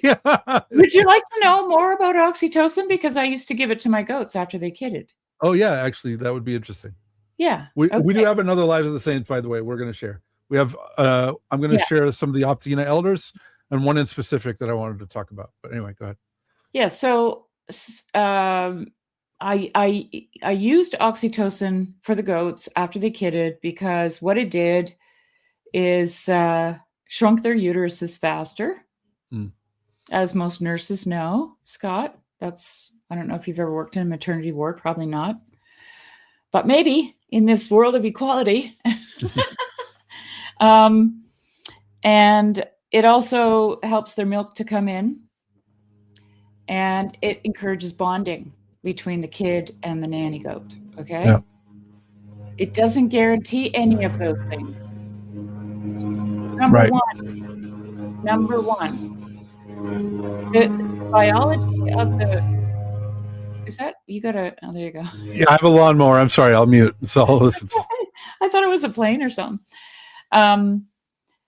It depends on the health of the animal. If the animal is healthy and can incorporate the oxytocin properly into its entirety, as it should, because the oxytocin doesn't, they would like you to believe it just goes to one thing and it affects one thing, and so that's how they can fix one thing. No, it has to be incorporated into the whole body. And so if the animal's healthy, it'll work. If the animal's unhealthy, like say they have milk fever, so they lack calcium and they're going to die and all this stuff isn't working, right? Then it doesn't work. And then the other thing about it is it only works for a short time. Oxytocin is like, any drug, Mm-hmm. any drug, it has potent effects upon introduction, and it lasts for a certain length of time, and then it wears off. Like adrenaline or yeah. Okay. Yeah. So it would never last a lifetime in a marriage. Like, people shoot themselves up with this for enhanced sexual experiences. Okay. It's a thing. Right. But does that make them committed to their partner? Probably not. They probably take their little bottle of oxytocin to the next meat market. Right. They're not bonded to anybody. Right. So this is what I'm saying. Yeah, No, he no, was. Yeah, and he's saying he doesn't subscribe to the idea. yeah, I get it. Yeah. I get it. I just wanted, for the sake of the audience. Yeah, just for the audience, just for the argument. I wanted to say this because, Right. Oh, that's the argument. Yeah. What about Canada geese? That's a just so argument. Yeah. Or I mean, there's a lot of monogamous animals out there in the world. Mourning doves also. I've got a pair. I do too. Yeah. I've had them for years. Makes me happy. I feed them. Yeah. First year they used to fly through. I'd see them early spring and stuff, but this year they're staying. Oh, nice. So excited. And I'm hoping the raven doesn't rob their nest because, he's evil. Yeah. Hi, Olson. I loved your audition, by the way, on Grimm's channel. I watched it and it was just absolutely amazing. Yes, ravens. Yeah. Yeah, and they live a long time. Believe me, I had a pair before this guy. I had a pair here for, 22 years. Wow. So after Optina Elder, I'll pull up the Raven from Edgar Allan Poe. If you've not heard it, we have to want read to hear it. it. Yeah, okay. Totally. Yeah. Okay. All right. And So Joy, I just want to thank Joy for that recommendation. I hadn't read that one, and it was so good. Yeah, that was really nice. Really beautiful. Okay, so we'll share this one. Let me see which one I want. Hold on. And then after this, we'll drop a link. Yes. I'm reminding myself because last week I forgot totally. I know. No, we had Scott last week. We had a visitor. No, it wasn't last week. It was the week before. You can sure? Okay. I don't know. Oh, okay. I have a memory that's like my memory is not so good, so I trust you. I trust your memory over mine. Well, you have to because you just admitted it. That's funny. Yeah, I have no choice. That's true.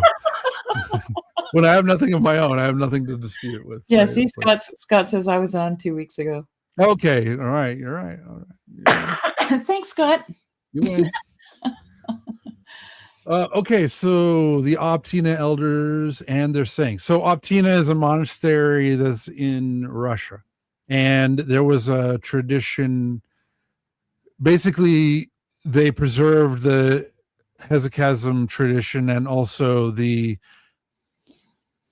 tradition of someone when they were tonsured would swear perfect obedience to their elder, and that was given like higher authority than anything a bishop would tell you. Like you had to follow what you couldn't, the only person who could release you from an obedience wasn't even your bishop. It was only the elder who gave you the obedience. Okay. And so that was kind of a controversial teaching, but they preserved it. And it was, for them, it was related to hesychasm, which is the Jesus prayer. So we were talking about more modern saints. You were asking for that, and these they came to mind, and we'll talk a little bit about them. And then there's some teachings from each of them. There were 12 of them, I believe, or 14. Sorry, there are 14 of them. And at first, only one of them was a saint. And then they were all made saints in the 90s. They were all canonized. I shouldn't say made saints. They were canonized. They were recognized. Mm-hmm. And this one, we'll get to him, but Saint Ambrose is the saint who is the inspiration for the monk character in the Brothers Karamazov, Zosimas. Oh, okay. And so you're reading that right now. I am. I just started it. Yeah. Yeah. And here's the other thing. Dostoevsky went to this monastery. Yes. He met him. And he went, so he didn't go there. It wasn't his idea to go there, just so you know. It was Vladimir Solovyev's idea to go there. And he accompanied him. And that was the beginning of a very intense friendship between Dostoevsky and Solovyev. And Solovyev was the model for Alyosha and Ivan. Oh, wow. Yeah. Wow. Yeah. So Ivan is like the worldly liberal, Ivan, left. I would say Ivan is the rational. Yes. Educated, like can make a solid argument that you cannot dispute. Mm-hmm. Okay. Cutting, like, Yeah. Right. you know, like razor sharp. That's how I like to describe him. And this is Yes. what Soloviev was like, Yeah. but he was also Alyosha. Who is like the pious, Well, humble, innocent, innocent. Yes. follows the commandments of the Lord, devout, let's Yep. say, Yep. completely Devoted and like loyal. well, cannot be tainted by the world. There's an element of that to Alyosha, right? Yes. Yes. And Right. so and and if you read Soloviev, you will see both of those characters in his works. Like he's Hmm. got a series of lectures on divine humanity that is so cold and rational. I thought it'd be more than I was disappointed because it Hmm. wasn't Alyosha speaking, it was Hmm. Ivan speaking. Oh, interesting. But you cannot argue with any of his arguments. Okay. Hmm. Like it's just Yeah. that right through Hmm. all the bullshit, right? Right. So this monastery is totally responsible in a sense for Brothers K. Hmm. Jeremy. Yep. That's right. Yeah. Right. So Which led to Jordan Peterson talking about it, which led to me coming to Orthodoxy. So there you go. the ripples in the pond. I Eh? know, it's wild. Yeah. It's incredible. Okay, I'm gonna mute myself and Okay. Yeah, I'll share this and I'm going to read these teachings. It's not long. There's just a few short teachings from each of them, or for most of them, I believe. But I thought it would be a really nice introduction. There's actually there's a different book on each of these elders with their whole lives. It's very wow, detailed I and should their get teachings and stuff. Yeah, my priest recommends them all the time. He's a huge fan of them. These are more modern saints who dealt with like the introduction of modernism into Russian culture, and the Enlightenment, the Renaissance thinking was coming into Russia in the 1800s, and these are the elders who were praying for Russia to keep it, to preserve it until the fall in 1917. So the Optina elders and their sayings: lights of the Orthodox faith, unshaken pillars of monasticism, consolers of the Russian land, holy elders of Optina, who have acquired love for Christ and have laid down your lives for your children. On October 11th or 24th, depending on new calendar, old calendar, we celebrate the synaxis of the Holy Fathers and elders who have shone forth at Optina Hermitage. So yeah, here's an icon of all 14 of them. The Holy Fathers used to say, better to live with a spiritual guide in the marketplace than alone in the wilderness. And again, spiritual orphanhood is harder than physical orphanhood. St. Macarius wrote, attaining salvation consists precisely in acquiring a guide and cutting off one's own will and reason. Sometimes they say that it is quite simple for lay people to live according to the commandments. Yes, a commandment is given to us, but in life it may be fulfilled different ways in different circumstances, and it is not always easy to understand what is occurring, whether it is a temptation or whether it is what the Lord wants of you. The spiritual life does not mean just living in the clouds. It consists of the discovery of the laws of spiritual life as far as they are applied to a given person in his situation and in his circumstances. And the Optina elders revealed these spiritual laws to lay people, helped them to understand and give meaning to life's circumstances, and instructed them on the way to salvation. All the Optina elders were spiritual guides for lay people. Spiritual guidance and care took place in person and through correspondence and through instructions. St. Joseph wrote, I have faith that every person who comes to Optina Hermitage in extreme need will find satisfaction by God's mercy, by the prayers of our great fathers. The holy Optina elders gave spiritual guidance and care to all Russia for more than a century and continue to instruct their descendants and continue to pray for them. Let us hold ourselves close to their instructions and teachings as to living and healing water. St. Lev, above all, so these are some of their teachings. St. Lev, above all, keep from blaming and judging your close ones. We do have something to worry about. Our sinful sores stink, but we have to busy ourselves about them. You will not have to answer for others, only for yourself. Whoever feels that what he does is according to God, it will not be bad for him here, and it will be good for him there. Keeping the Lord's commandments revives the soul. It brings peace to your body and abundant comfort. St. Moses, if you somehow pardon someone sometime, for this you yourself will be pardoned. St. Anthony, the Pharisees both prayed and fasted more than we do, but without humility all their labor was nothing. So apply yourself the most to obtaining the publican's humility, which usually is born of obedience, and that will be sufficient for you. Moreover, the Holy Fathers have remarked that when a person prepares to receive Holy Communion or awaits the coming of one of the feasts, the devil tries with all his might to cause that person irritation and thus upset his soul, so that that day would not be passed in joy in the Lord, but in demonic sorrow. The causes of his attacks on us are varied, but the most important is the judging of our neighbors, which sin, as do the sins of licentiousness and other temptations, defiles not only the body but also our very soul. Emotional peace is obtained from perfect devotion to the will of God, without which nothing exists. And if your husband really is not good, ask yourself in all good conscience before God, do I, a sinner, really deserve a good and kind husband? And your conscience, without fail, will say that you do not deserve a perfectly good husband.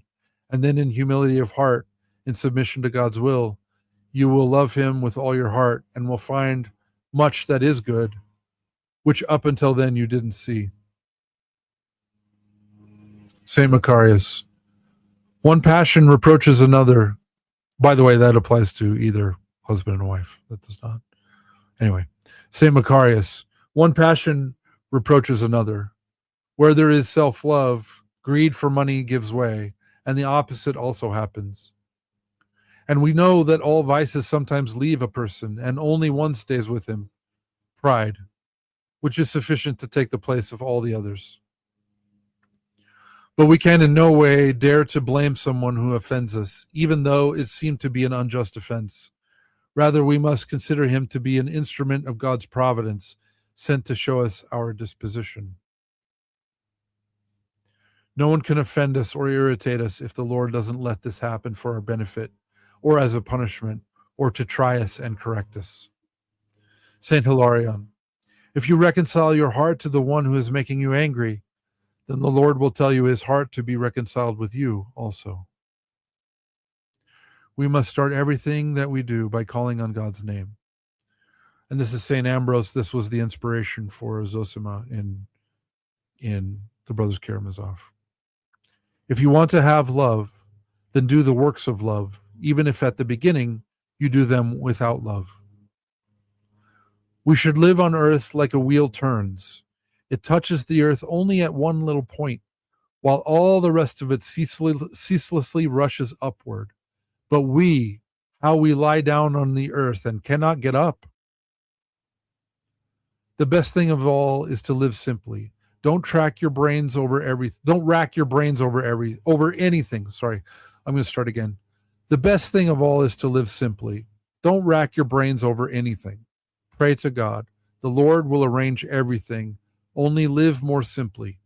Don't torment yourself thinking about how and what to do. Let it be as it happens. That's what it is to live more simply. A cross that you have begged for is hard to bear.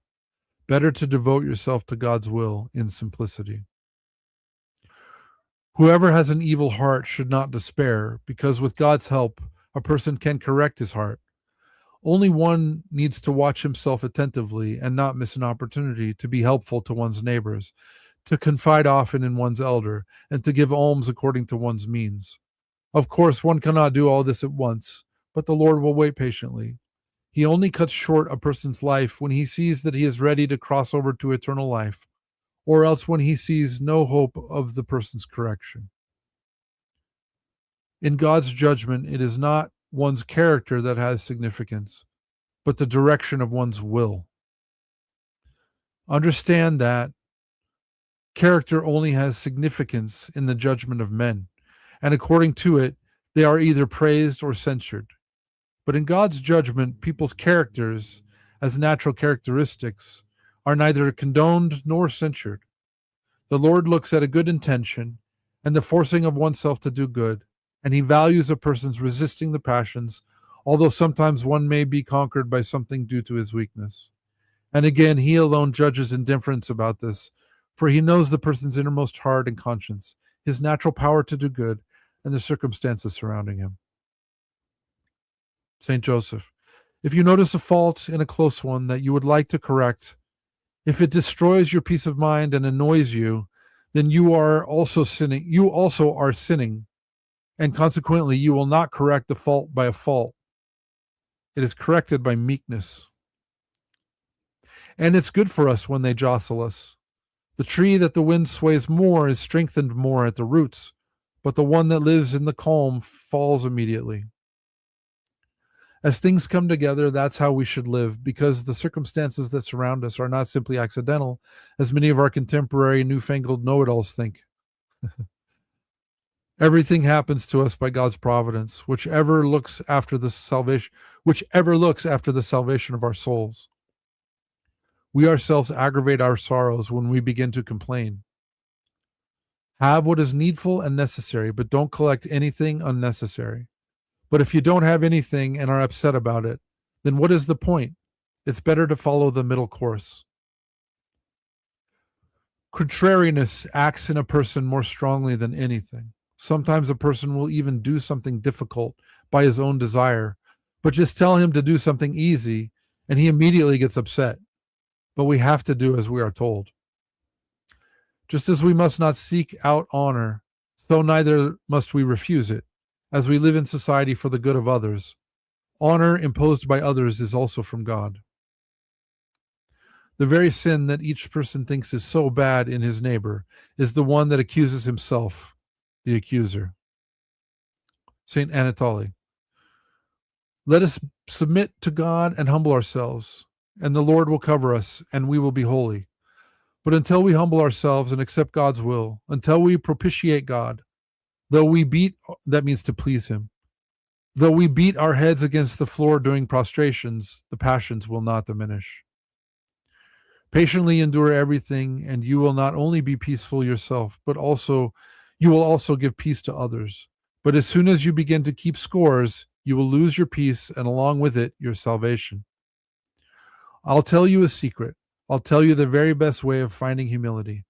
This is what it is: to patiently endure every pain that pierces your proud heart. Without winter, there would be no spring, and without spring, there would be no summer. So it is also in the spiritual life. A little consolation, and then a little grief, and thus little by little we work out our salvation. Let us accept everything from the hand of God. If he comforts us, let us thank him.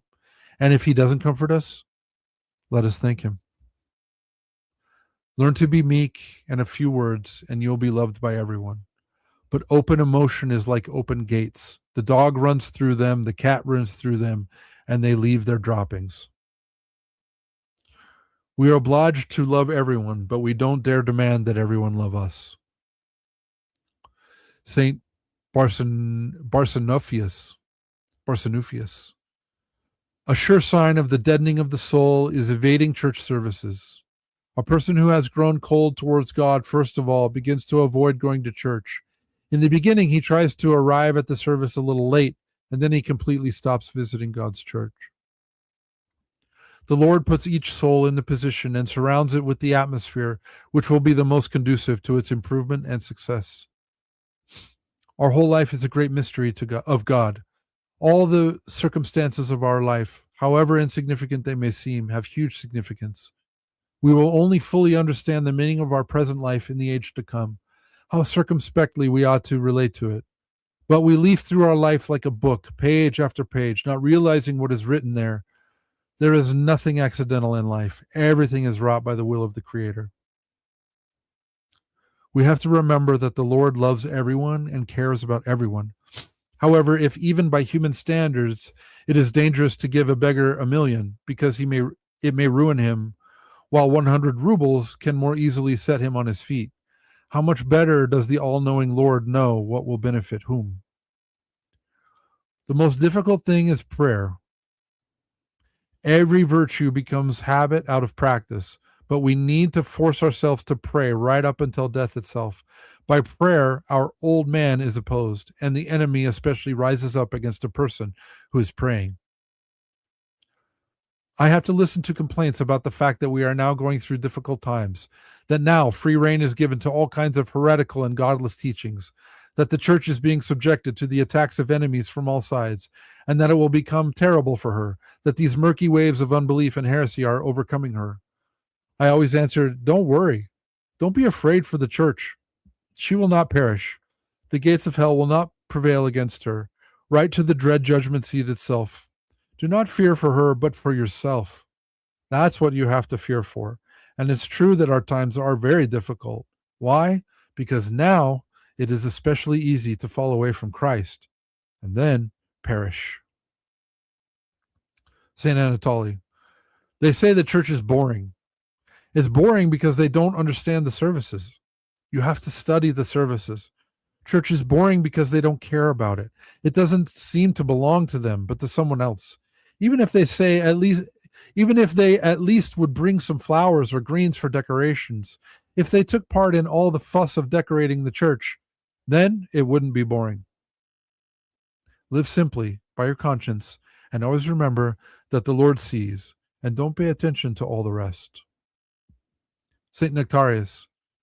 The main thing is to be aware of judging your neighbors. As soon as it enters your head to judge someone, right then and there say to the Lord with attention, Lord, grant me to see my own faults and not to judge my brother. You can't demand that a fly do the work of a honeybee. You have to give to each person according to his measure. You can't give to everyone identically. St. Nikon. There is not, never was, and never will be a place on earth without sorrow. There can only be a place without sorrow in the heart, when the Lord is in it. It is a mistake to seek after human truth. Seek only God's truth. Always remember the law of the spiritual life. If you get upset about some fault of another person and you condemn them, afterwards the same fate will befall you, and you will suffer from the same. No matter how insignificant it may seem to you, do everything well, as in the presence of God. Remember that the Lord sees everything. Our Holy Fathers, elders of Optina, pray to God for us. Yeah, definitely need to read their works. Yeah, I know it was a little long. Forgive me, audience. It's a little different than what we normally do with the lives. Here, we are actually sharing some of the teachings of the elders, just to give you a little bit of a. Oh yeah, no, that was awesome. You know, can you go? Do you still have that handy to put it up on the screen again? Yeah. I'm dropping a link here too. Okay. Right when it started. Yes. The first couple lines. Whoop. Yep. Right at the very. Better to live with a spiritual guide in the marketplace than alone in the wilderness. Of course, that's speaking to me. Yes, I was thinking of that. And again, spiritual orphanhood is harder than physical orphanhood. Yes. Attaining salvation consists precisely in acquiring a guide and cutting off one's own will and reason. Okay, I wrote down here, the Raven is my spiritual guide at the moment. Yes. Yeah. That's exactly what that is. Yeah. Definitely doing a spiritual struggle with that guide. Glory to God. So I'm not alone in the wilderness, just so you guys know. Yes, you're being watched by the Raven. I've got the, it's like I read to you recently in Florensky's book about in his chapter on friendship, where he says, how did he put that, Jeremy? You have to live with all the brothers in order to have one friend, or something to that extent. In order to have one friend, you have to live with the many, Yes. And that friend is the friend that these Optina elders are talking about, the one who forces you to confront your own shortcomings and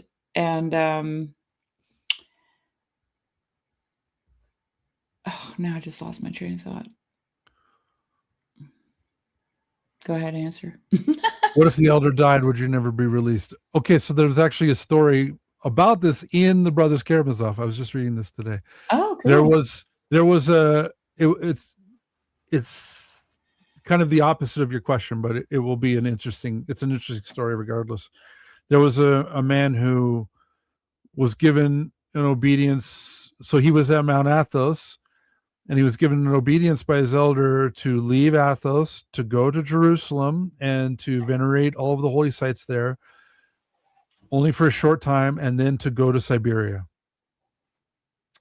And I think it was to join a monastery there, or maybe to found one. I don't remember, but it was go to Siberia. Well, he was greatly grieved by this. So he went to Jerusalem first. He venerated all of the sites. Then he went to Constantinople and appealed to the Patriarch of Constantinople, and asked him for a different assignment.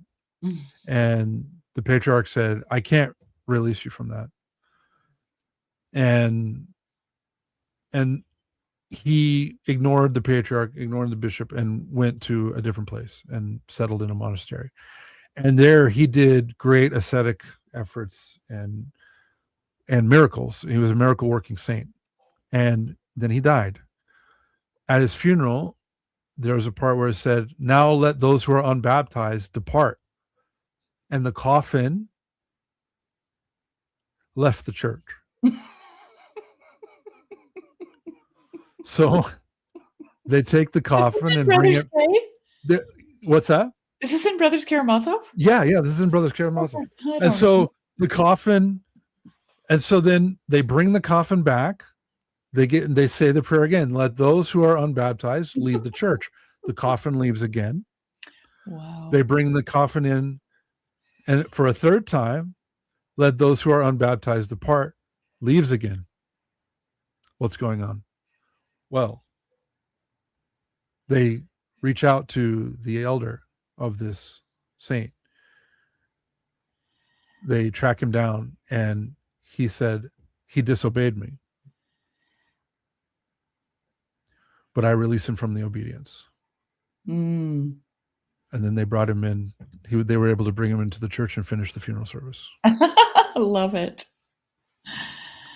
Oh, wow. That's so kind of, it's not exactly the answer to your question, but I think it gives you an idea of how seriously this is taken. It's actually similar to Godfather, like godparents with our godchildren. Godparents are held more responsible for their godchildren than the parents are for their children.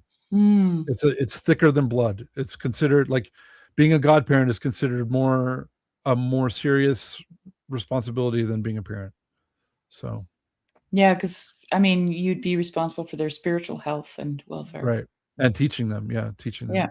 Right. So Cassandra says she needs a 10-hour supercut of you guys. Maybe I'll work on that. That's actually a fun idea. Maybe I'll work on that. We could just kind of put us back and forth together. That would be fun. That would be fun. I used to do video production for a living, so it wouldn't be too hard to do that. It'd be fun. Yeah, there's a link if anybody wants to jump in with us. You're more than welcome. And while you're ginning up the courage, I'll read The Raven by Edgar Allan Poe. Yay. Yeah, The Raven. He's the star. He's the star of the show tonight. Yeah, I love this poem. And I am no James Earl Jones, so please forgive me, but I'll do my best. Not too bad. You're pretty good. Let's see. No, not that window. It's over here. I thought I had it. There it is. Okay. I will share the screen one moment. In case you want to read along. Yeah. The Raven by Edgar Allan Poe.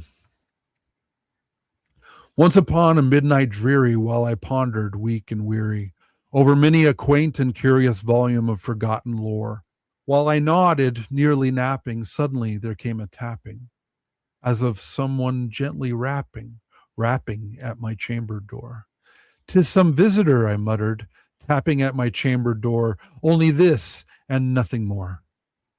Ah, distinctly, I remember it was in the bleak December, and each separate dying ember wrought its ghost upon the floor. Eagerly I wished the morrow.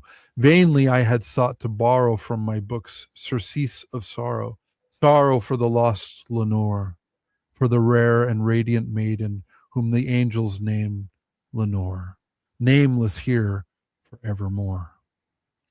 And the silken, sad, uncertain rustling of each purple curtain thrilled me, filled me with fantastic terrors never felt before, so that now, to still the beating of my heart, I stood repeating, "'Tis some visitor entreating entrance at my chamber door, some late visitor entreating entrance at my chamber door.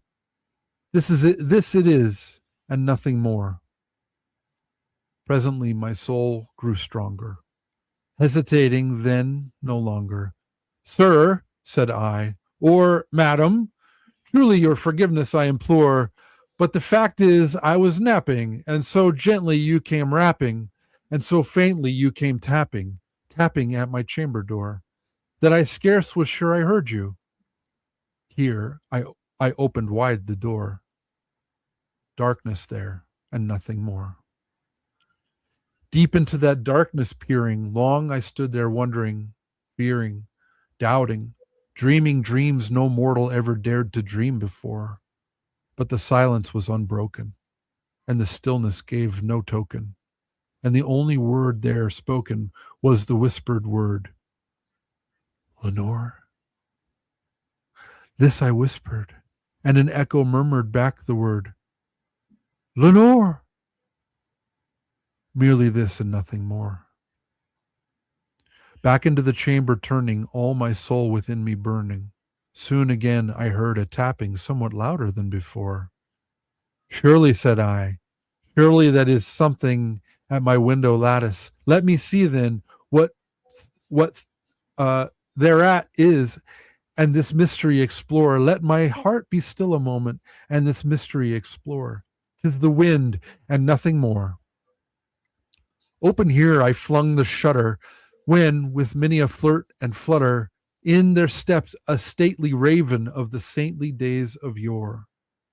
Not the least obeisance made he, not a minute stopped or stayed he, but, with mien of lord or lady, perched above my chamber door.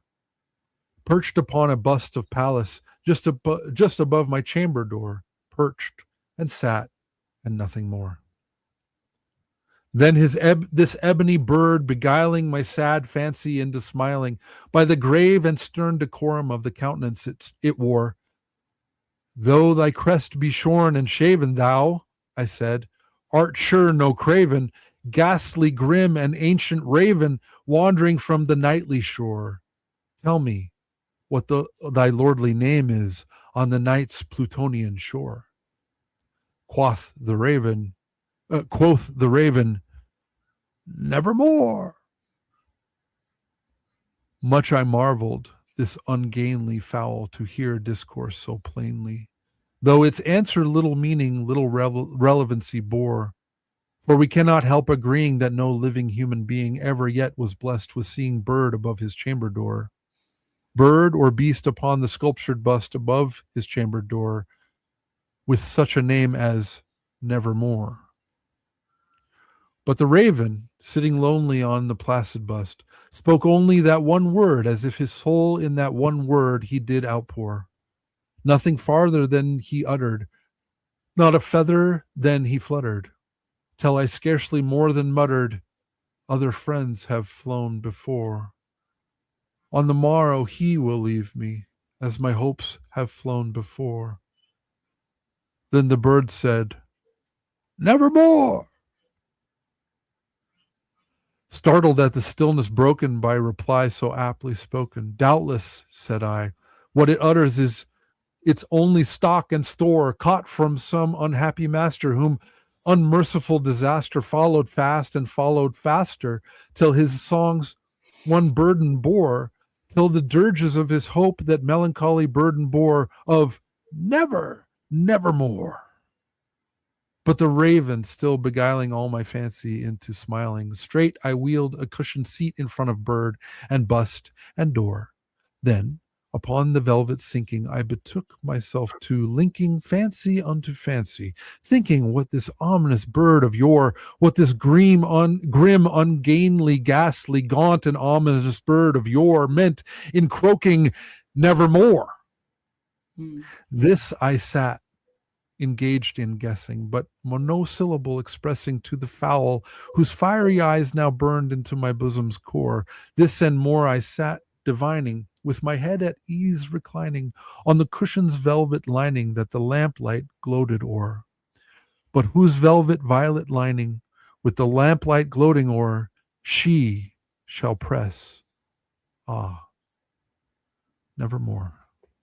Then, methought, the air grew denser, perfumed from an unseen censer, swung by seraphim whose footfalls tinkled on the tufted floor. Wretch, I cried, thy God hath lent thee, by these angels he hath sent thee respite and nepenthe from the memories, from thy memories of Lenore. Quaff, oh quaff this kind nepenthe, and forget this lost Lenore. Quoth the raven, nevermore. Prophet, said I, thing of evil, prophet still, if bird or devil, whether tempter sent or whether tempest tossed thee here ashore, desolate yet all undaunted, on this desert land enchanted, on this home by horror haunted, tell me truly, I implore, is there balm in Gilead? Tell me, I implore. Quoth the raven, nevermore. Prophet, said I, thing of evil, prophet still of bird or devil, by that heaven that bends above us, by that God we both adore, tell this soul with sorrow laden, if within the distant Aidenn it shall clasp a sainted maiden whom the angels name Lenore. Clasp a bare and radiant maiden whom the angels name Lenore. Quoth the raven, nevermore. Be that word our sign of parting, bird or fiend, I shrieked, upstarting. Get thee back into the tempest and the night's Plutonian shore. Leave no black plume as a token of that lie thy soul hath spoken. Leave my loneliness unbroken. Quit the bust above my door. Take thy beak from out my heart, and take thy form from off my door. Quoth the raven, nevermore. And the raven, never flitting, still is sitting on the pallid bust of Pallas just above my chamber door. And his eyes have all the seeming of a demon's that is dreaming, and the lamplight o'er him streaming throws his shadow on the floor. And my soul from out that shadow that lies floating on the floor shall be lifted nevermore. How perfect. You know, the raven is the rock. There's a scripture. Let me see here. Cassandra, I came across a Russian video of some huge raven speaking Russian. It was very unsettling. Nevermore. That was a bit of a cold read, forgive me, but that was one of my favorite poems. Oh, you did a fantastic job. I got goosebumps several times because I'm actually finally understanding it. Whoa! Oh yeah. Yeah, a little too familiar. Getting really familiar here.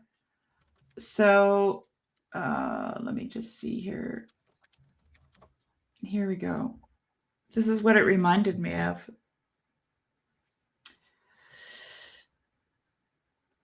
Oh, come on. Why does this always have to be so complicated?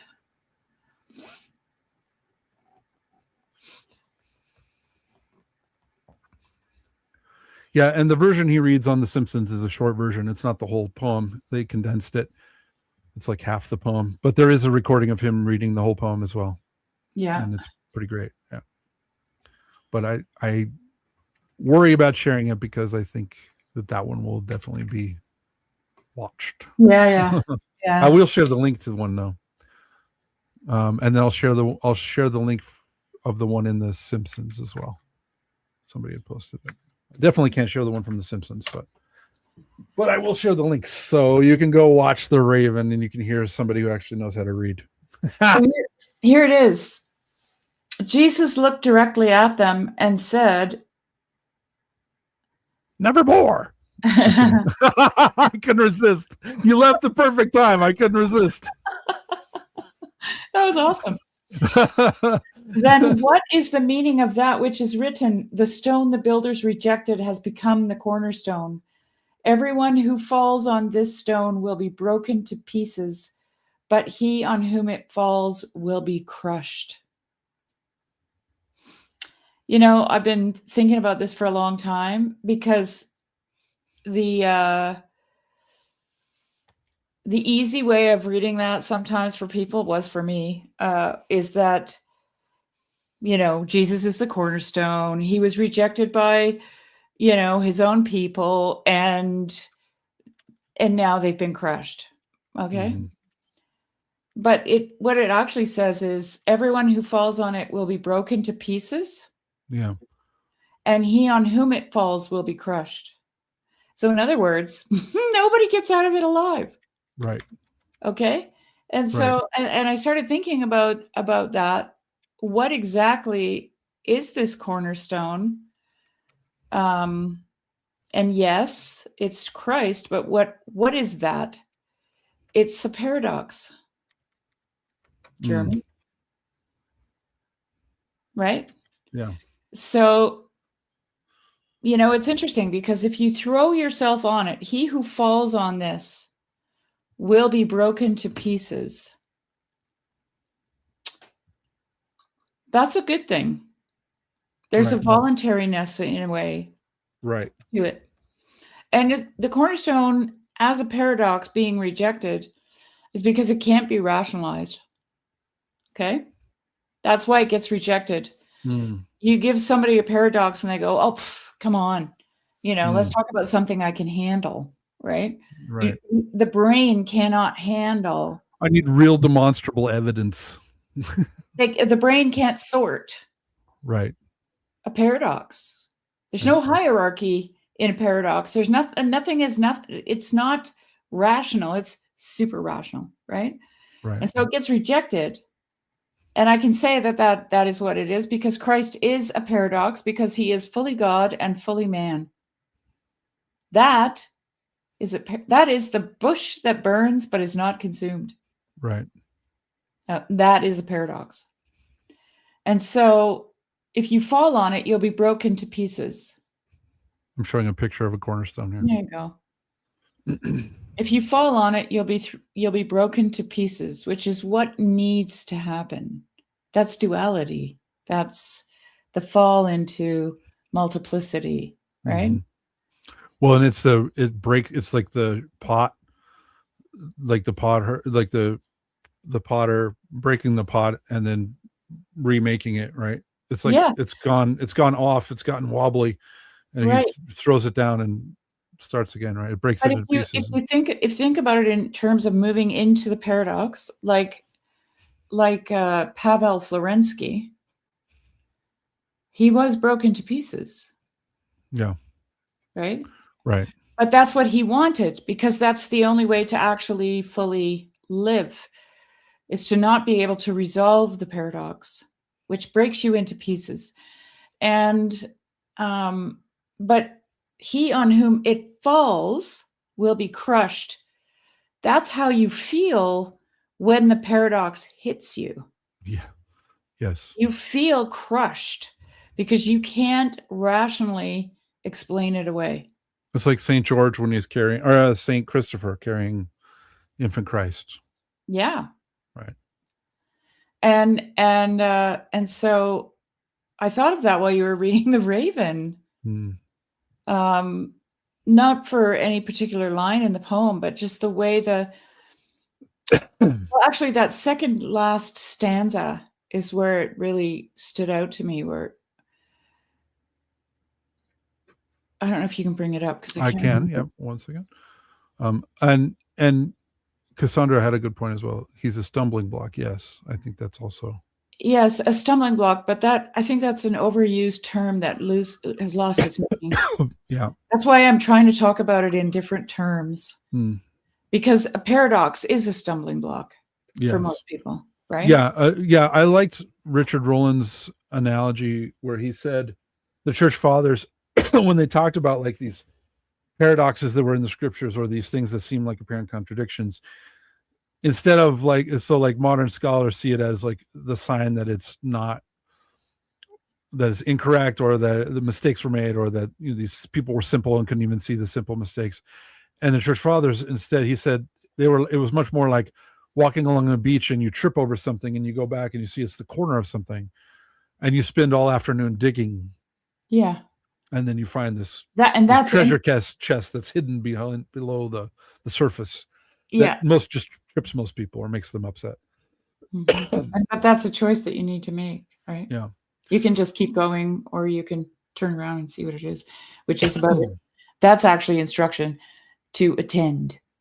Yes. And seek wisdom. Right. Sorry. Coughing and I'm out of water. You want to go grab some? No, it's okay. I'm good. Okay. We settled down. So this was the second to last stanza, and then I don't know exactly where we're going, but he says, well, it was when he said, "Leave my loneliness unbroken. Quit the dust above my door. Take thy beak out from my heart and take thy form from off my door." He doesn't want to deal with the tension, right, of having lost Lenore. Take thy beak out from out my heart. I love that line. Yeah. Because, I don't know why he lost Lenore. It doesn't really give you an idea of it in the poem. But, it's, you can't really, maybe she got taken by sickness. Maybe he did something to offend her. Maybe it was unrequited love. Maybe he loved her, but she never loved him back. But in any case, it's something that can't be resolved in him, which is the same problem you have when you encounter a paradox. It's unresolved tension. Yeah. And that's what reminded me of it, if that makes any sense. Yeah, no, it's like Paul's thorn in the flesh. Yeah. It's the same. It's like the wound that bleeds that won't heal. Right. Yeah. And I wrote a poem about a raven. I wrote this when I was 19. Wow. So I'm kind of curious if I'm going to see something in this poem now that I haven't seen before because of what's going on right now. We're also going to compare it to Edgar Allan Poe's poem. Oh, no, don't. To see if it's any good. It's also now that we set the standard, we're going to read your poem. Let's see how it goes. Hold me up against no thanks. Yeah. No, Let's see how you do against Edgar Allan Poe. No. Your 19-year-old self. My 19-year-old self. Here we go. Upon rising this evening, I went to my window. Oh, what my eyes did see. Darkening slowly, the clouds slithered by, the pines whispered secrets to me. I looked past a branch where a little bird sat. I looked past barns and a poplar tree. Over the hill yawns a great abyss. I feel something beckon to me. A raven sits carelessly pruning his plume. His eyes wander aimlessly round. Startled, he suddenly takes into flight. Now circling shadows surround. I hear his great wings as he passes me by. I hear them inside of my room. His throaty cry in the dimming light on the eve of the fullest moon. His cackling laughter is filling the night. It rumbles the stars in my sky. Everything falls like the tear on my cheek, all of me questioning why. Away, begone, you devious bird, shaking my fist to the sky. A moment ago I felt I was glad, and now in this moment I die. Given a soul, given a life, now it's a pound of flesh. Thinking at last I have built it, and finding I've only regressed. I stretch my soul up to the raven, in a plaintive cry to the moon. I'll fly away with this bird as the dish ran away with the spoon. Very related It to is. The Raven by Edgar Allan Poe. Yeah. Very, very related. Yeah. Very similar theme. The raven holds a very top spot in the human psyche. Mm. Like the raven is like woven throughout North American indigenous myth and story. He's a watcher. Mm. Oh, you tireless watcher. What have I done to you? That's how a raven is. And people feel that. They feel like the watcher knows them better than they know themselves. And he does, actually. That's what I told my sister. Right. I said, that raven knows me better than I know myself. Yes. Okay? He knows exactly what I'm up to all the time. So I'm going to tie this a little bit. This might sound tangential, but this is what it means to become a person. A person, you're becoming a person instead of a an individual, right? A person, you begin to see that other people know you better than you know yourself, and you begin to see yourself in other people, and because you see yourself reflected back to you in the way that other people are responding to you or looking at you or talking to you, right? You're seeing, and so you're becoming more of a person when you see, and now you're extending that beyond just people. Now you're beginning to become a person in relation to the other animals around you as well. Like I mean, you've had that your experience your whole life, right? Like, I mean, my whole life.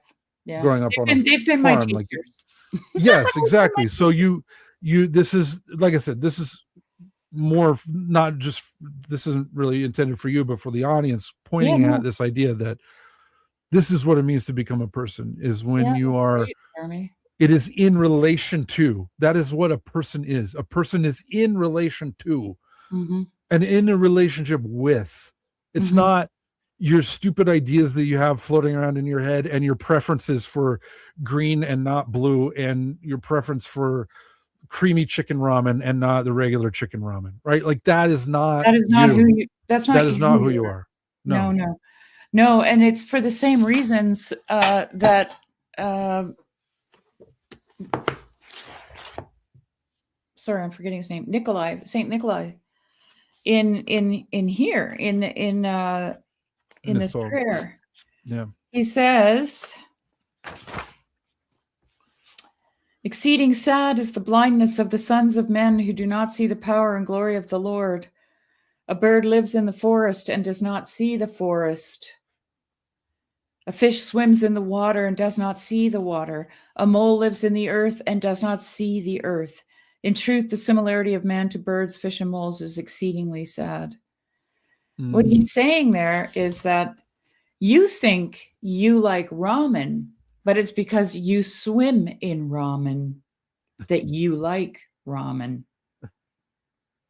Just walk down a grocery store aisle where they sell it. How many frickin' containers of ramen are screaming at you?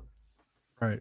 And 30 years ago, there wasn't a single ramen box of noodles on the shelves. Did anybody like ramen then? Probably not.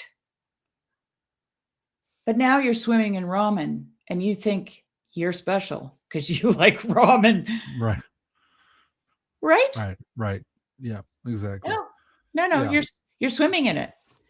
Right. You're being made by everything around you, Yes. And for good or ill, like, right. Honestly. And that's why it matters what you surround yourself with. And who. Yeah. Yes. Well, everything is a who in a way. It's all a who, like, except for the ramen, Yes. Like the raven is a who to me. Any living creature that God made is a who. Even a stone, even a cornerstone. Okay. Because if you fall on it, it'll break you to pieces. And if it falls on you, it'll crush you. Because well, George MacDonald would say, it comes from God's imagination. It's imbued with fractal meaning. Right. And fractal so, relationships. It's in relation to everything else. Right. Everything is in relation to everything. Yeah, like right now, the raven means something to me. He's my spiritual guide. He's my spiritual father. Lord forgive me, but he is in a sense. And he's revealing my weaknesses and my inconsistencies. And yeah, he's calling me to repentance. Yes. Jeremy. And acting as a judge. Yep. Yeah. Yep. And I don't know, like most things that call you into repentance, either you submit to them or you take out a shotgun and you kill them. Which is what I'm struggling with. And that's what we did to Christ, right? Yes, exactly. That's what we did to Christ. That was also in here. Oh no, it was one of the Optina elders, I think, that said it. Something like that. Wait, maybe it's not here. Oh no, it is here. You serve your servants too much, my sweet faithfulness. Therefore, you are subjected to scorn. Yeah. You rise to kindle the sun over the lake too early. Therefore, sleepyheads cannot bear you. You are too zealous in lighting the vigil lamps. At night, my unsurpassed zeal, and the lazy heart of people talks more about an indolent servant, excuse me, than about zeal. Something that came to mind just now while you were saying that is this idea that when things are predictable, they become invisible. Like they disappear. Yeah. Yeah. And I think that's what St. Nikolai is talking about. Yeah. As well. The most common yeah, thing. we see it. So, like that guy was like, oh, do you have demonstrable evidence of God? I was like, dude, watch the sunrise. Yeah. Like sit, don't do anything else. Don't have your phone, no coffee, nothing. Just sit there for 30 minutes. Well, it's like every second it's changing. Every second the colors are shifting and changing in the clouds, and the colors and the way that the sun is interacting with the clouds. I mean, we have fantastic sunsets or sunrises here and sunsets. It's unbelievable. Like we have enough dust in the air that we just get fantastic sunrises and sunsets. I love it. And I've never seen anywhere else like it, where it's just consistently every day as you just walk out the door and you're like, wow, it's unbelievable. John O'Donohue talks about the sunset as reluctantly leaving, like the light reluctantly leaving the earth and thinking it may never come back again. And so it gathers all the color that it illuminated from the day into That's itself. Nice. Isn't that beautiful? That is really beautiful. I was just listening to that last night. Yeah. Yeah. Well, here's you're saying the obvious is just ignored.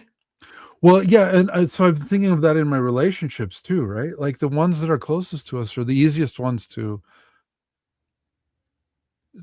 dismiss or take for granted, or just like it's routine, and so it's easy to not be attentive because it's so familiar. Well, it's very difficult to be attentive to the familiar. Like everyone can go to the Grand Canyon and go, wow, this is sublime.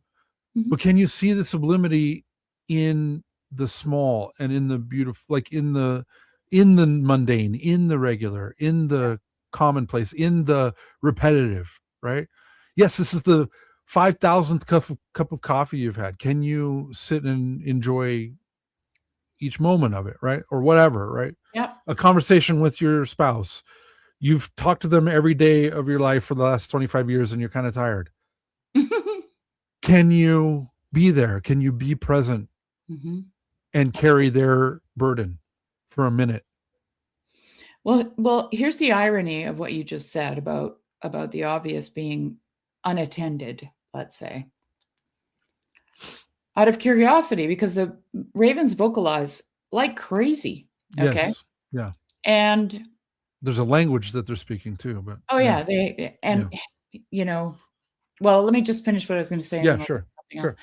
About vocalizing. So out of curiosity, I looked up in a book that I have, a very big book about birds. what are the vocalizations of a raven? There is very little known about the raven. I'm like, are you kidding me? It is one of the most common birds in the world. And one of the very few that like thrives in the presence of like in the presence of people, right? Yeah. And it's an archetypal image. Yeah. It's lodged in the psyche of the human being, and yet it remains a mystery. Why? Because it's common, Jeremy. Right. That's right. It's like dandelions. Do you know the beauty of a dandelion? Like, do you know the mystery of a dandelion? It's what I told you at the beginning of the stream. Hi ho, it's off to work we go. I'll never see dandelions the same. Yeah, no, that's pretty interesting. Yeah. After living with dandelions, I'm like, they're not weeds. They're only weeds if you like monotony, green. Or because somebody told you that they were a weed. Yes, right. There you go. Yeah, that was a nice raven. I like that one. That's a beautiful picture. Now, related to those are the spirit animal of my family line, which is a magpie. Because we have magpies around here, and and my dad had a tattoo of a magpie on his back. He saw this photograph of a magpie that was coming into land, and it was flaring its wings all out, and so they were like round, and so he took that photograph to a tattoo artist and had it tattooed right here on his back. That's awesome. And so now whenever I see a magpie, I pray for my dad. That's my reminder. Perfect. To pray for him. Yeah, it's really nice. We had magpies here. We didn't have magpies here for a long time. I saw them in certain areas, like along the highway. There were always magpies in this one spot, kind of like that. I would see magpies, well, always contained in a certain area. Well, then I found out that they're very territorial, and they return to their nest where they were born.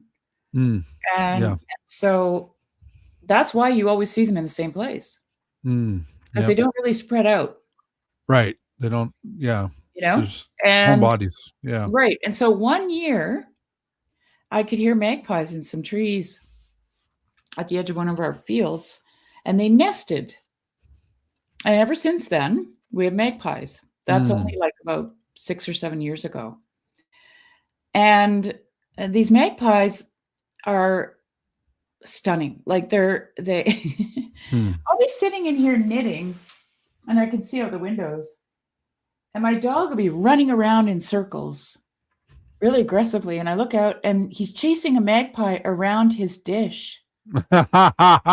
They are tricksters. They're very funny. And it's not flying away, Jeremy. Right. No, they're very funny. On the ground. Yeah. And the dog tries every which way to chase it, and it just keeps outsmarting him. And finally, he lets it eat out of the dish. They're playing a game. That's so funny. It's so amazing. This is similar to the picture that my dad had found. Oh, that's beautiful. Not the exact one, but yeah. I actually have a magpie on my back as well. I have a tattoo of a magpie. Oh, I would love to see that, but one day. Yeah, not today. Not today. No, it was actually so when my nickname growing up was 40. 40? Yeah, 40. So it was short. So here's a little story. Let me hear that. When I was born, my grandpa asked my dad. My grandpa is a nicknamer. Like he nicknamed everybody. It was like his diminutive. Like he would assign nicknames to everybody that he liked. Right. So he asked my dad, "What's his name?" And my dad said, "Jeremy." And he said, "Oh, Jereminer 49er." So it's from "Oh Susanna," right? Or "Oh my darling Clementine," right? He was a miner 49er, right? So he called me variations of that when I was young. So it was like for a while he called me 40 miners, and then he shortened it to minor. Like I was minor until I was about 12, and then when I was 12 it turned into 40, and that was the nickname that stuck with everybody. Like everyone in my family calls me 40. Oh, that's funny. And so when I was 40, Highway 40 also runs through my hometown. Oh, wow. So I got a tattoo, and I got a tattoo of a magpie on like a speed limit sign on Highway 40 Oh, that's amazing. with like a desert landscape in the Oh, background. I love that. Oh, that's So yeah, the magpie was an homage to my father, and then yeah, of Highway course. 40, and then the speed limit is 40 Mhm. on the sign, right? That's So awesome, Jeremy. I love that was that. a tattoo. Yeah, it was pretty fun. That's great. A lot of How personal meaning to that one. yeah. But anyway, yeah, 40 is my nickname. 40. My kids have nicknames. My son is Nathaniel. Mm, His nickname is Nat. mm. But I also call him Natty Gan. And my youngest daughter is Amelia, and we used to call her Miller. Mm. And one of her friends in Telegraph Creek didn't even know her name was Amelia. I called her for dinner one night. Amelia, and they were coming in, and she says to Amelia, "Who's Amelia?" Because she just called her Miller. Yeah. And then my oldest daughter is Eliza Jane, but we all call her Lou. Mm. Yeah. All of my dad's friends called me Smiley growing up. Funny, eh? Yeah. They just, because I'd asked my dad, I'm like, is that ironic? And he was like, no, you were a happy kid. You were just like, every time that my friend saw you, you were in a good mood. You were just always happy. So they called you Smiley. Oh, that's cute. So yeah, like all of my dad's friends all call me Smiley. But it's really weird because like my parents never did nicknames. Mm. Like even my two brothers are Matthew and Michael, and my mother would just be enraged if someone called them Matt and Mike. Mm. It had to be Matthew and Michael. Right. No diminutives. Yeah. No, and my husband, I mean, most Swiss people have shortened versions of their names, but his name is full. Like it's a very Swiss nickname, but very traditionally old. Mm-hmm. But, Francisco and Pancho. Like Pancho is the nickname for Francisco. Well, there's an old story in Switzerland about a guy named Uli, and he was a Uli der Knecht, and a Knecht is like a farmhand. It actually means slave, Knecht. But but in those days it was a what did they call those guys? Like a feudal farmer, that kind of thing. And in German they say Uli, U-L-I. In Swiss it's U-E-L-I, Uli. So yeah, but it's just an old. It's short for Ulrich. Oh, okay. Yeah, I see. But that's a very old short name, so it's not really a nickname. They didn't get nicknames. Just a diminutive. Yeah, but all our kids have nicknames. It's so weird. Yeah. I think it has to do with affection, though. Yeah. My dad's name was Dennis, and his father just called him Denny. Mm-hmm. And the girls with Lou, it was when she was little. It was like Luby von Schnooby Booby, you know, like we were snuggling her. Oh, and Amelia was, it's Miller time, and we'd tickle, you know. Yeah. And Natty Gan is just, you know, my very soft-hearted boy who I love. Yeah, so it's definitely, I think, associated to affection, nicknames. Yeah, I would agree. Yeah. Mm-hmm. Yeah. Although my cousin's nickname was Stink. Also given by my grandfather because when they would change when he changed his diaper, oh gosh, the whole house would reek for 20 minutes. It was awful. Yeah, so that was his nickname for a good reason. Yeah, God rest his soul. He passed a couple of years ago. So he lived a hard, fast life. There's a lot of that in my family. Mm-hmm. A lot of guys in my bloodline definitely lived with their foot on the gas pedal the whole time. Yeah. So. Well, they were not lukewarm then. No, I do not come from, there's no milquetoast in my family. That's for sure. Definitely many would say we're an acquired taste, but but it's definitely a strong flavor. Let's put it that John way. O'Donohue talks about this when he was a Catholic priest and he was doing last rites at this guy's deathbed, and he said he was kind of he describes him as like a bandito. That's the word he uses. I don't know what that means to John O'Donohue. I don't think he was a lawbreaker, but he was just a really rough and tumble kind of guy, you know. And he was elderly and he was dying, and he says, yeah, so, you know, I sprinkled the water and I said the prayers and I, you know, sent the sins whistling. And then I asked him, you know, how did he put it? Something like, how would you describe your life? And he said, I squeezed every drop of it out. Yeah. Something to that. Yeah. My dad's last check bounced. Let's put it that way. Same thing. Same idea. Yeah. Something to that. So how far along in Brothers K are you? Not far. I don't know, probably 50 pages in. Not far. But I like it. I'm enjoying it. I tried to read it before, and I think I was telling you earlier today, to use an Orthodox word, noose, my mind, but noose is more than mind, but it was just too scattered. I think most of my life I've been a very scattered person. Dissipated would be how Dostoevsky would explain it, right? And as a result, I didn't have the patience for it. I couldn't just sit with it, and I couldn't just ride it. And now it's almost effortless. Like through God's grace. It's not anything I did. It's just, I think you're just there. You're ready for it. Well, yeah, and really coming into Orthodoxy, like speaking of somebody who lived with their foot on the gas pedal, like I was just always amped, all the time. Like my nervous system was just, you know, and so I had very short, like I was just intense, very intense person. Yeah. And Orthodoxy, okay, so let's put it this way.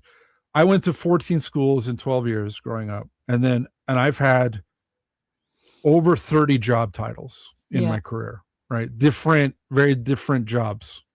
I mean, some are related, but some are very different. And so I got this job before I was Orthodox, but I've not switched jobs since I was Orthodox. And this is the longest I've ever had a job in my whole career. So before that, the longest I'd ever had a job was 3 years. And this job I've had 7 years. I'm coming up on 8 years in July. Yeah. And I go to the same church. I go to the same parish, same people, same priest. The priest who baptized me is still my priest. He's still my spiritual father. I was terrified of routine when I was younger. Even before even at the beginning of Orthodoxy. I was very unsettled by the routine, by the known, by the present, by the local, by the common, but mainly like a routine of doing the same thing with the same people. I was extremely anxious about that. Oh, sorry. No. Was it because you were seeking novelty or you were seeking not to be discovered? Yeah, both. There was this deep drive within me. I remember talking to a friend one time, a mentor, and I was talking to him and I said, wherever I am, no matter where I am, it doesn't matter where I am, I'm always looking at the horizon and thinking, I really want to be over there. It was just always like this, just like, it was a very deep and very strong drive to always be over there. Not here. Right. Not here. And I, I think as a result of moving so much as a young person, I didn't really know how to manage relationships long term. I would just like get really anxious and then bolt, and all of this to say, I'm not trying to overshare. All of this is to say that coming into Orthodoxy has completely changed my life. Yeah. In that I no longer have that like pressure to run to the horizon. Well, might I suggest, first of all, phronema comes to mind, which is the mind of the fathers, which is what you acquire in the Orthodox Church, and it can take a lifetime. Probably Yeah. will. Yeah, it does. Yeah, for sure. And but there's a in acquiring the mind of the fathers, you acquire stamina, which is what you were reading from the Optina elders. Yes. Is to stay in place, right, and make that place sacred. Yes. Which is, I might even hazard a guess and say why you're standing in the liturgy. Right. It's a here thing. Right. I am here. I'm attending. Here I am. Yeah. Here I am. Yeah. And oftentimes, I know for myself, I'm just speaking from my own experience, that because I was a teenage runaway, okay, in the classic sense of the word. Living on the streets, hitchhiking across the country, 17 years old, just crazy stuff. And then I got told that I was a runaway, that I ran away from all my problems. Right? And I didn't believe it, because I knew that there was, that there were actual reasons why I left, but there was an element of truth in there. Mm-hmm. And but anyway, I also never had a home. Right. And I think I was looking for one. Same. Yeah. So I found it in my marriage. And I learned how to stay, how to remain, Yeah. and remember and recognize. Yeah. And but yeah, that was one of the defining features of me becoming an Orthodox Christian, was that, and I said this to my priest very naively, actually. I said, I feel like I'm home. I feel like I'm home. And he goes, everybody says that. He leans back and he goes, everybody says that. And I thought he was being dismissive. Oh. And I said, really? Because I couldn't imagine everybody saying that. It felt like I'm the only person who has this feeling. Mm-hmm. He goes, no, really. Everybody says that. Mm-hmm. They're coming home. Yes. I was like, are you kidding me? I was like, oh, it's one of those moments where you think all your problems are your own, and then you realize, no, every human being in all of time has had to struggle with these things. Yes. And you're not alone. Right. Right. That's why. That's why Goethe says, if you talk about the particular, it's always an analogy to the general. Like, I was talking about this on Michael's live stream the other day. If you write a poem from your heart of your struggle, because that's mostly what you're writing about, it will resonate with anyone who reads it. It might not contain the same meaning that you have, like that you're feeling when you're writing it, but it doesn't matter, right? Right. But it will resonate. Yeah. With everybody. Right. If you speak from your heart. Because guess what, folks? We're all on the same freaking journey. Right. And we're all connected. We're all tied together. That too, yeah. We all affect each other. The struggle is real, man. Yeah, for sure. Yeah. No, I'm just mainly I'm so grateful for God calming my heart and calming my mind. And now I can listen, and I can watch, and I can not need to go somewhere or move. I can just sit and be attentive.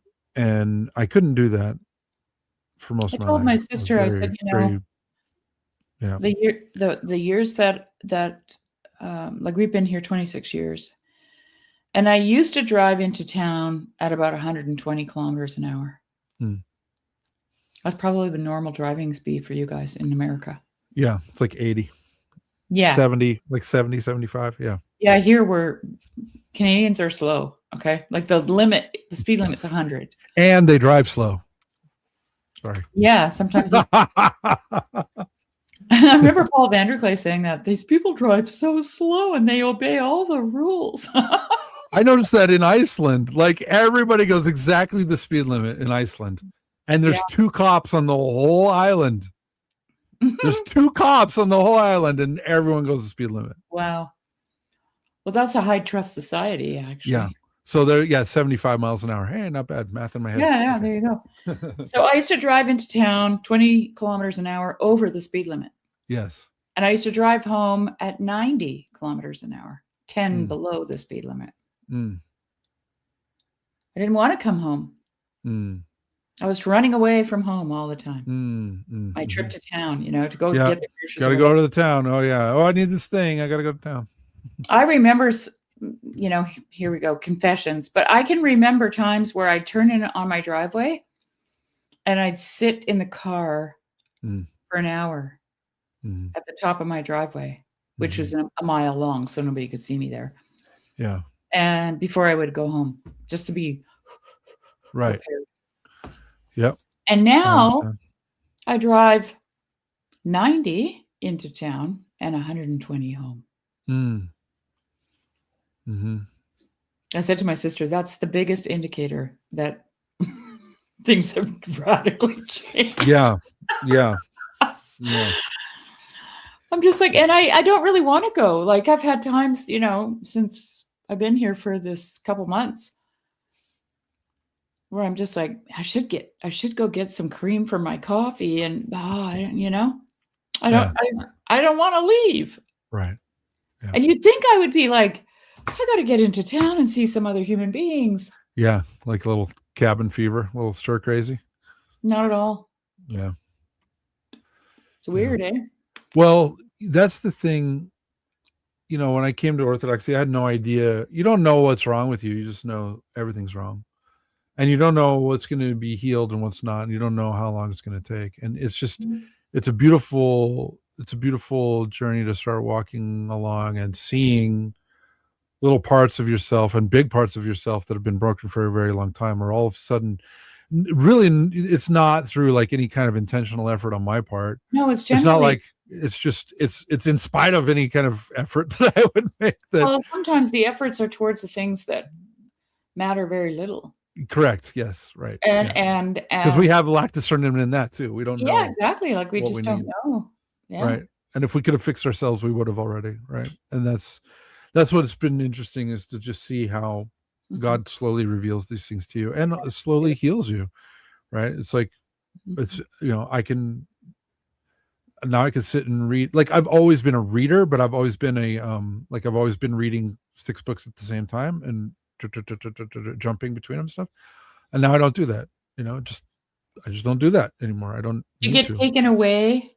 Yeah. And I can be with it. You do a Kairos moment when you're reading a book? I think there are brief moments of that. Yes. Okay. I think it's a little more difficult for me because I have aphasia. So I don't see images in my mind. No, but I am definitely I was definitely enjoying Brothers Karamazov when I'm reading it. Like I'm definitely hearing the voices. That's how I experience a book. I hear the different tones of voice of the people, how they speak, and like the speed of their speaking. For me, it's very like, I've just always grown up listening to radio. I loved talk radio when I was young. I loved, I would fall asleep to a basketball game, or like Art Bell is one of my favorites. I love Art Bell. So Art Bell was always talking about like paranormal and conspiracy theory stuff. Great, really fun stuff. And so I hear very clearly, but I don't see anything. I don't have any faces associated with anyone. I can't do that. Yeah. like I have a really hard time remembering people's names Yeah. because I don't know, something's kind of broken there. But Yeah. but I have been really enjoying Brothers Karamazov. I can definitely get a sense of the characters in a much more deep way than I've ever been able to. There's a Because really generally I don't read fiction. I don't read a lot of fiction. Mhm. Mostly what I've read is nonfiction. Yeah, I guess fiction would be difficult because you can't I can't see it. create the settings, you know. Right. Yeah. But there's a really so I started a practice a few years ago where if I can find an odd audiobook of a book I'm reading, I do both. Mm-hmm. And because the more sensory stimulation for me, the better the retention. Yeah. I read out loud whenever I can. Okay. If I'm in a setting where I can, I read out loud. Yeah, me too. I far prefer that. Yeah, me too. I don't just read to myself. I only read to myself like at work. Or Although if I'm in the living room with my family, you know, like they're all around. I don't sit and read out loud. Sometimes I read out loud to them, but but I mean, not when I'm just reading a book to myself. right. To myself.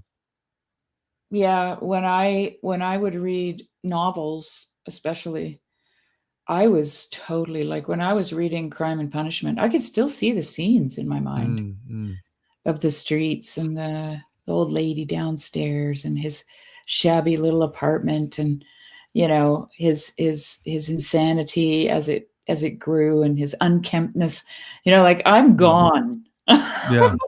Yeah. And I often have a slight depression after I'm finished a really good story because I've been taken out of that world. Yeah, I will confess, I had forgotten a lot of Gone with the Wind. I watched it before, and I was very impatient with it when I watched it when I was younger. I was just like dismissive of it. Yeah. And this time I watched it, it really affected me. Like that is a much darker movie than I remembered. Those characters are like you're at the edge of survival, and then all of the things get gray and like what you know. But then there's this one character who's like Alyosha, who is not affected by the world. She's not affected by what's going on around her at all. She's just like this pure soul. Integer. And anyway, when that movie ended, I was devastated. Oh, wow. It was that hit me hard. You were Gone with the Wind. I was into that movie. I really was. Cause like, you know, finally she wakes up, finally. And at that point, Rhett's already given up, right? Rhett's like, I'm done. I've seen what I need to see. Cause now, you know, anyway, I won't ruin the story, but like, you know, and then, you know, it's like it tries to be optimistic, but you know it's one of those indeterminate endings, and the author never wrote a sequel. She was like, I have no real clear sense of what happened to Scarlett and Rhett next. Now later on, studios just couldn't handle not having a sequel because money, right? So they hired, after her posthumously, they hired someone else to write a sequel, but okay, but I don't ever want to see the sequel. No. The story itself is like the tension that's at the end is just like, it's really, it is not. You got to deal with it. It's hard. Yeah. It's really hard. But I love that movie. I have, like I said, I enjoyed it way more than I thought I would. It was, that's cool. And that's something else that's changing too, is I used to just be much more dismissive of almost everything. Mm-hmm.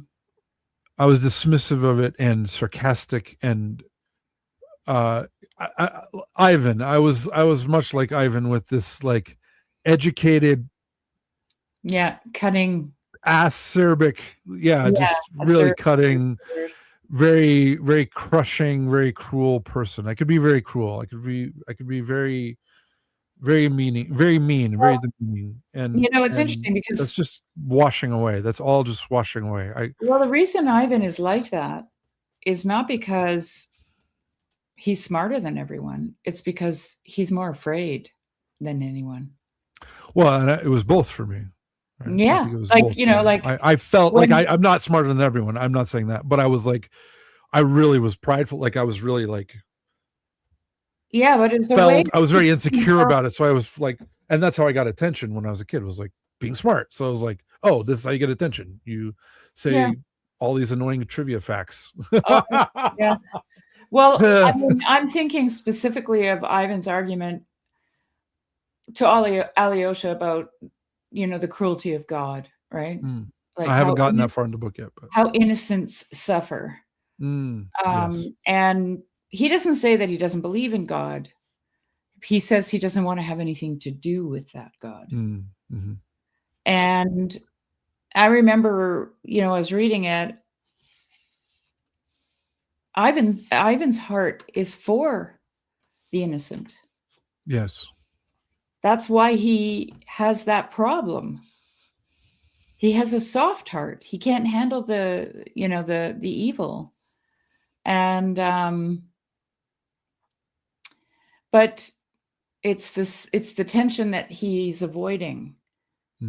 It's like what you were saying last week about gnomic and natural will. He deliberates, thinks he has to choose a side. Yes. And so he chooses a side that doesn't allow for that kind of suffering. Right. And Alyosha just kisses him on the cheek because he sees his heart. Yes. Right? Yeah. So, yeah. Sandra, I was a fun fact child. Oof. Yeah. Yeah, I know. It runs kind of thick in my family too. Like I've got a few cousins that suffered from that malady, and my daughter as well was inflicted with that particular. Well, that's I love fun fact people. It's endearing. Yeah, no, I love it. My daughter can tell me all kinds of fun stuff about animals, and I love listening about it, or all kinds of things. So she was talking to me. Well, today she was not really fun fact child. She was just telling me all about her work. She's working at the Children's Museum where I worked 30 years ago. Yeah, that's right. So she's telling me all of the exhibits, and I'm like, oh, we didn't have that one. Oh, that's new. We didn't have, oh, we did have that. Oh, it was like this. And right. And so that's been that's awesome. Really funny. Yeah, well, we talked for like 45 minutes like that. Cool. Really, very beautiful. Yeah. Yeah. No, she was telling me I can't remember. She has these certain topics. If you click the button, she can. I'm the same. She can just. I did the same thing. Yeah. Yeah. And I was, I had a long conversation with my son the other day, and he made the mistake of asking me a question that required a 4-hour answer. Right. Yes. Let me give you all the context for yes. And anyways, he goes, after it wasn't 4 hours, but it was a long thing. And he says to me, okay, well, I got to go, Mom. I said, yeah. I said, I saw you checking out about 30 minutes ago. But I said, I have to finish. Yeah. And he's a good son, so he waited. And he waited. Yeah, he did. That's nice. Yeah, that's good. But speaking of which, I think it's time. It is. It's about time. Yep. It's time to roll. We thank all of you for being here, whether you're watching us live. God bless you. If you're watching us after the fact, God bless you. We're grateful you shared some time with us regardless. Nice to see you again. Nice to have you here, Cassandra. Haven't seen you. you. Thanks for coming. We're glad you're here. This is like early morning for you, I think. If you're in the neck of the woods, I think she's in Europe, isn't she? No. Oh, I was confused. If it's the Cassandra I'm thinking of, I believe. Oh yeah, no, I'm easily confused. I'm easily mixed up. So you did say you can't remember names, so right.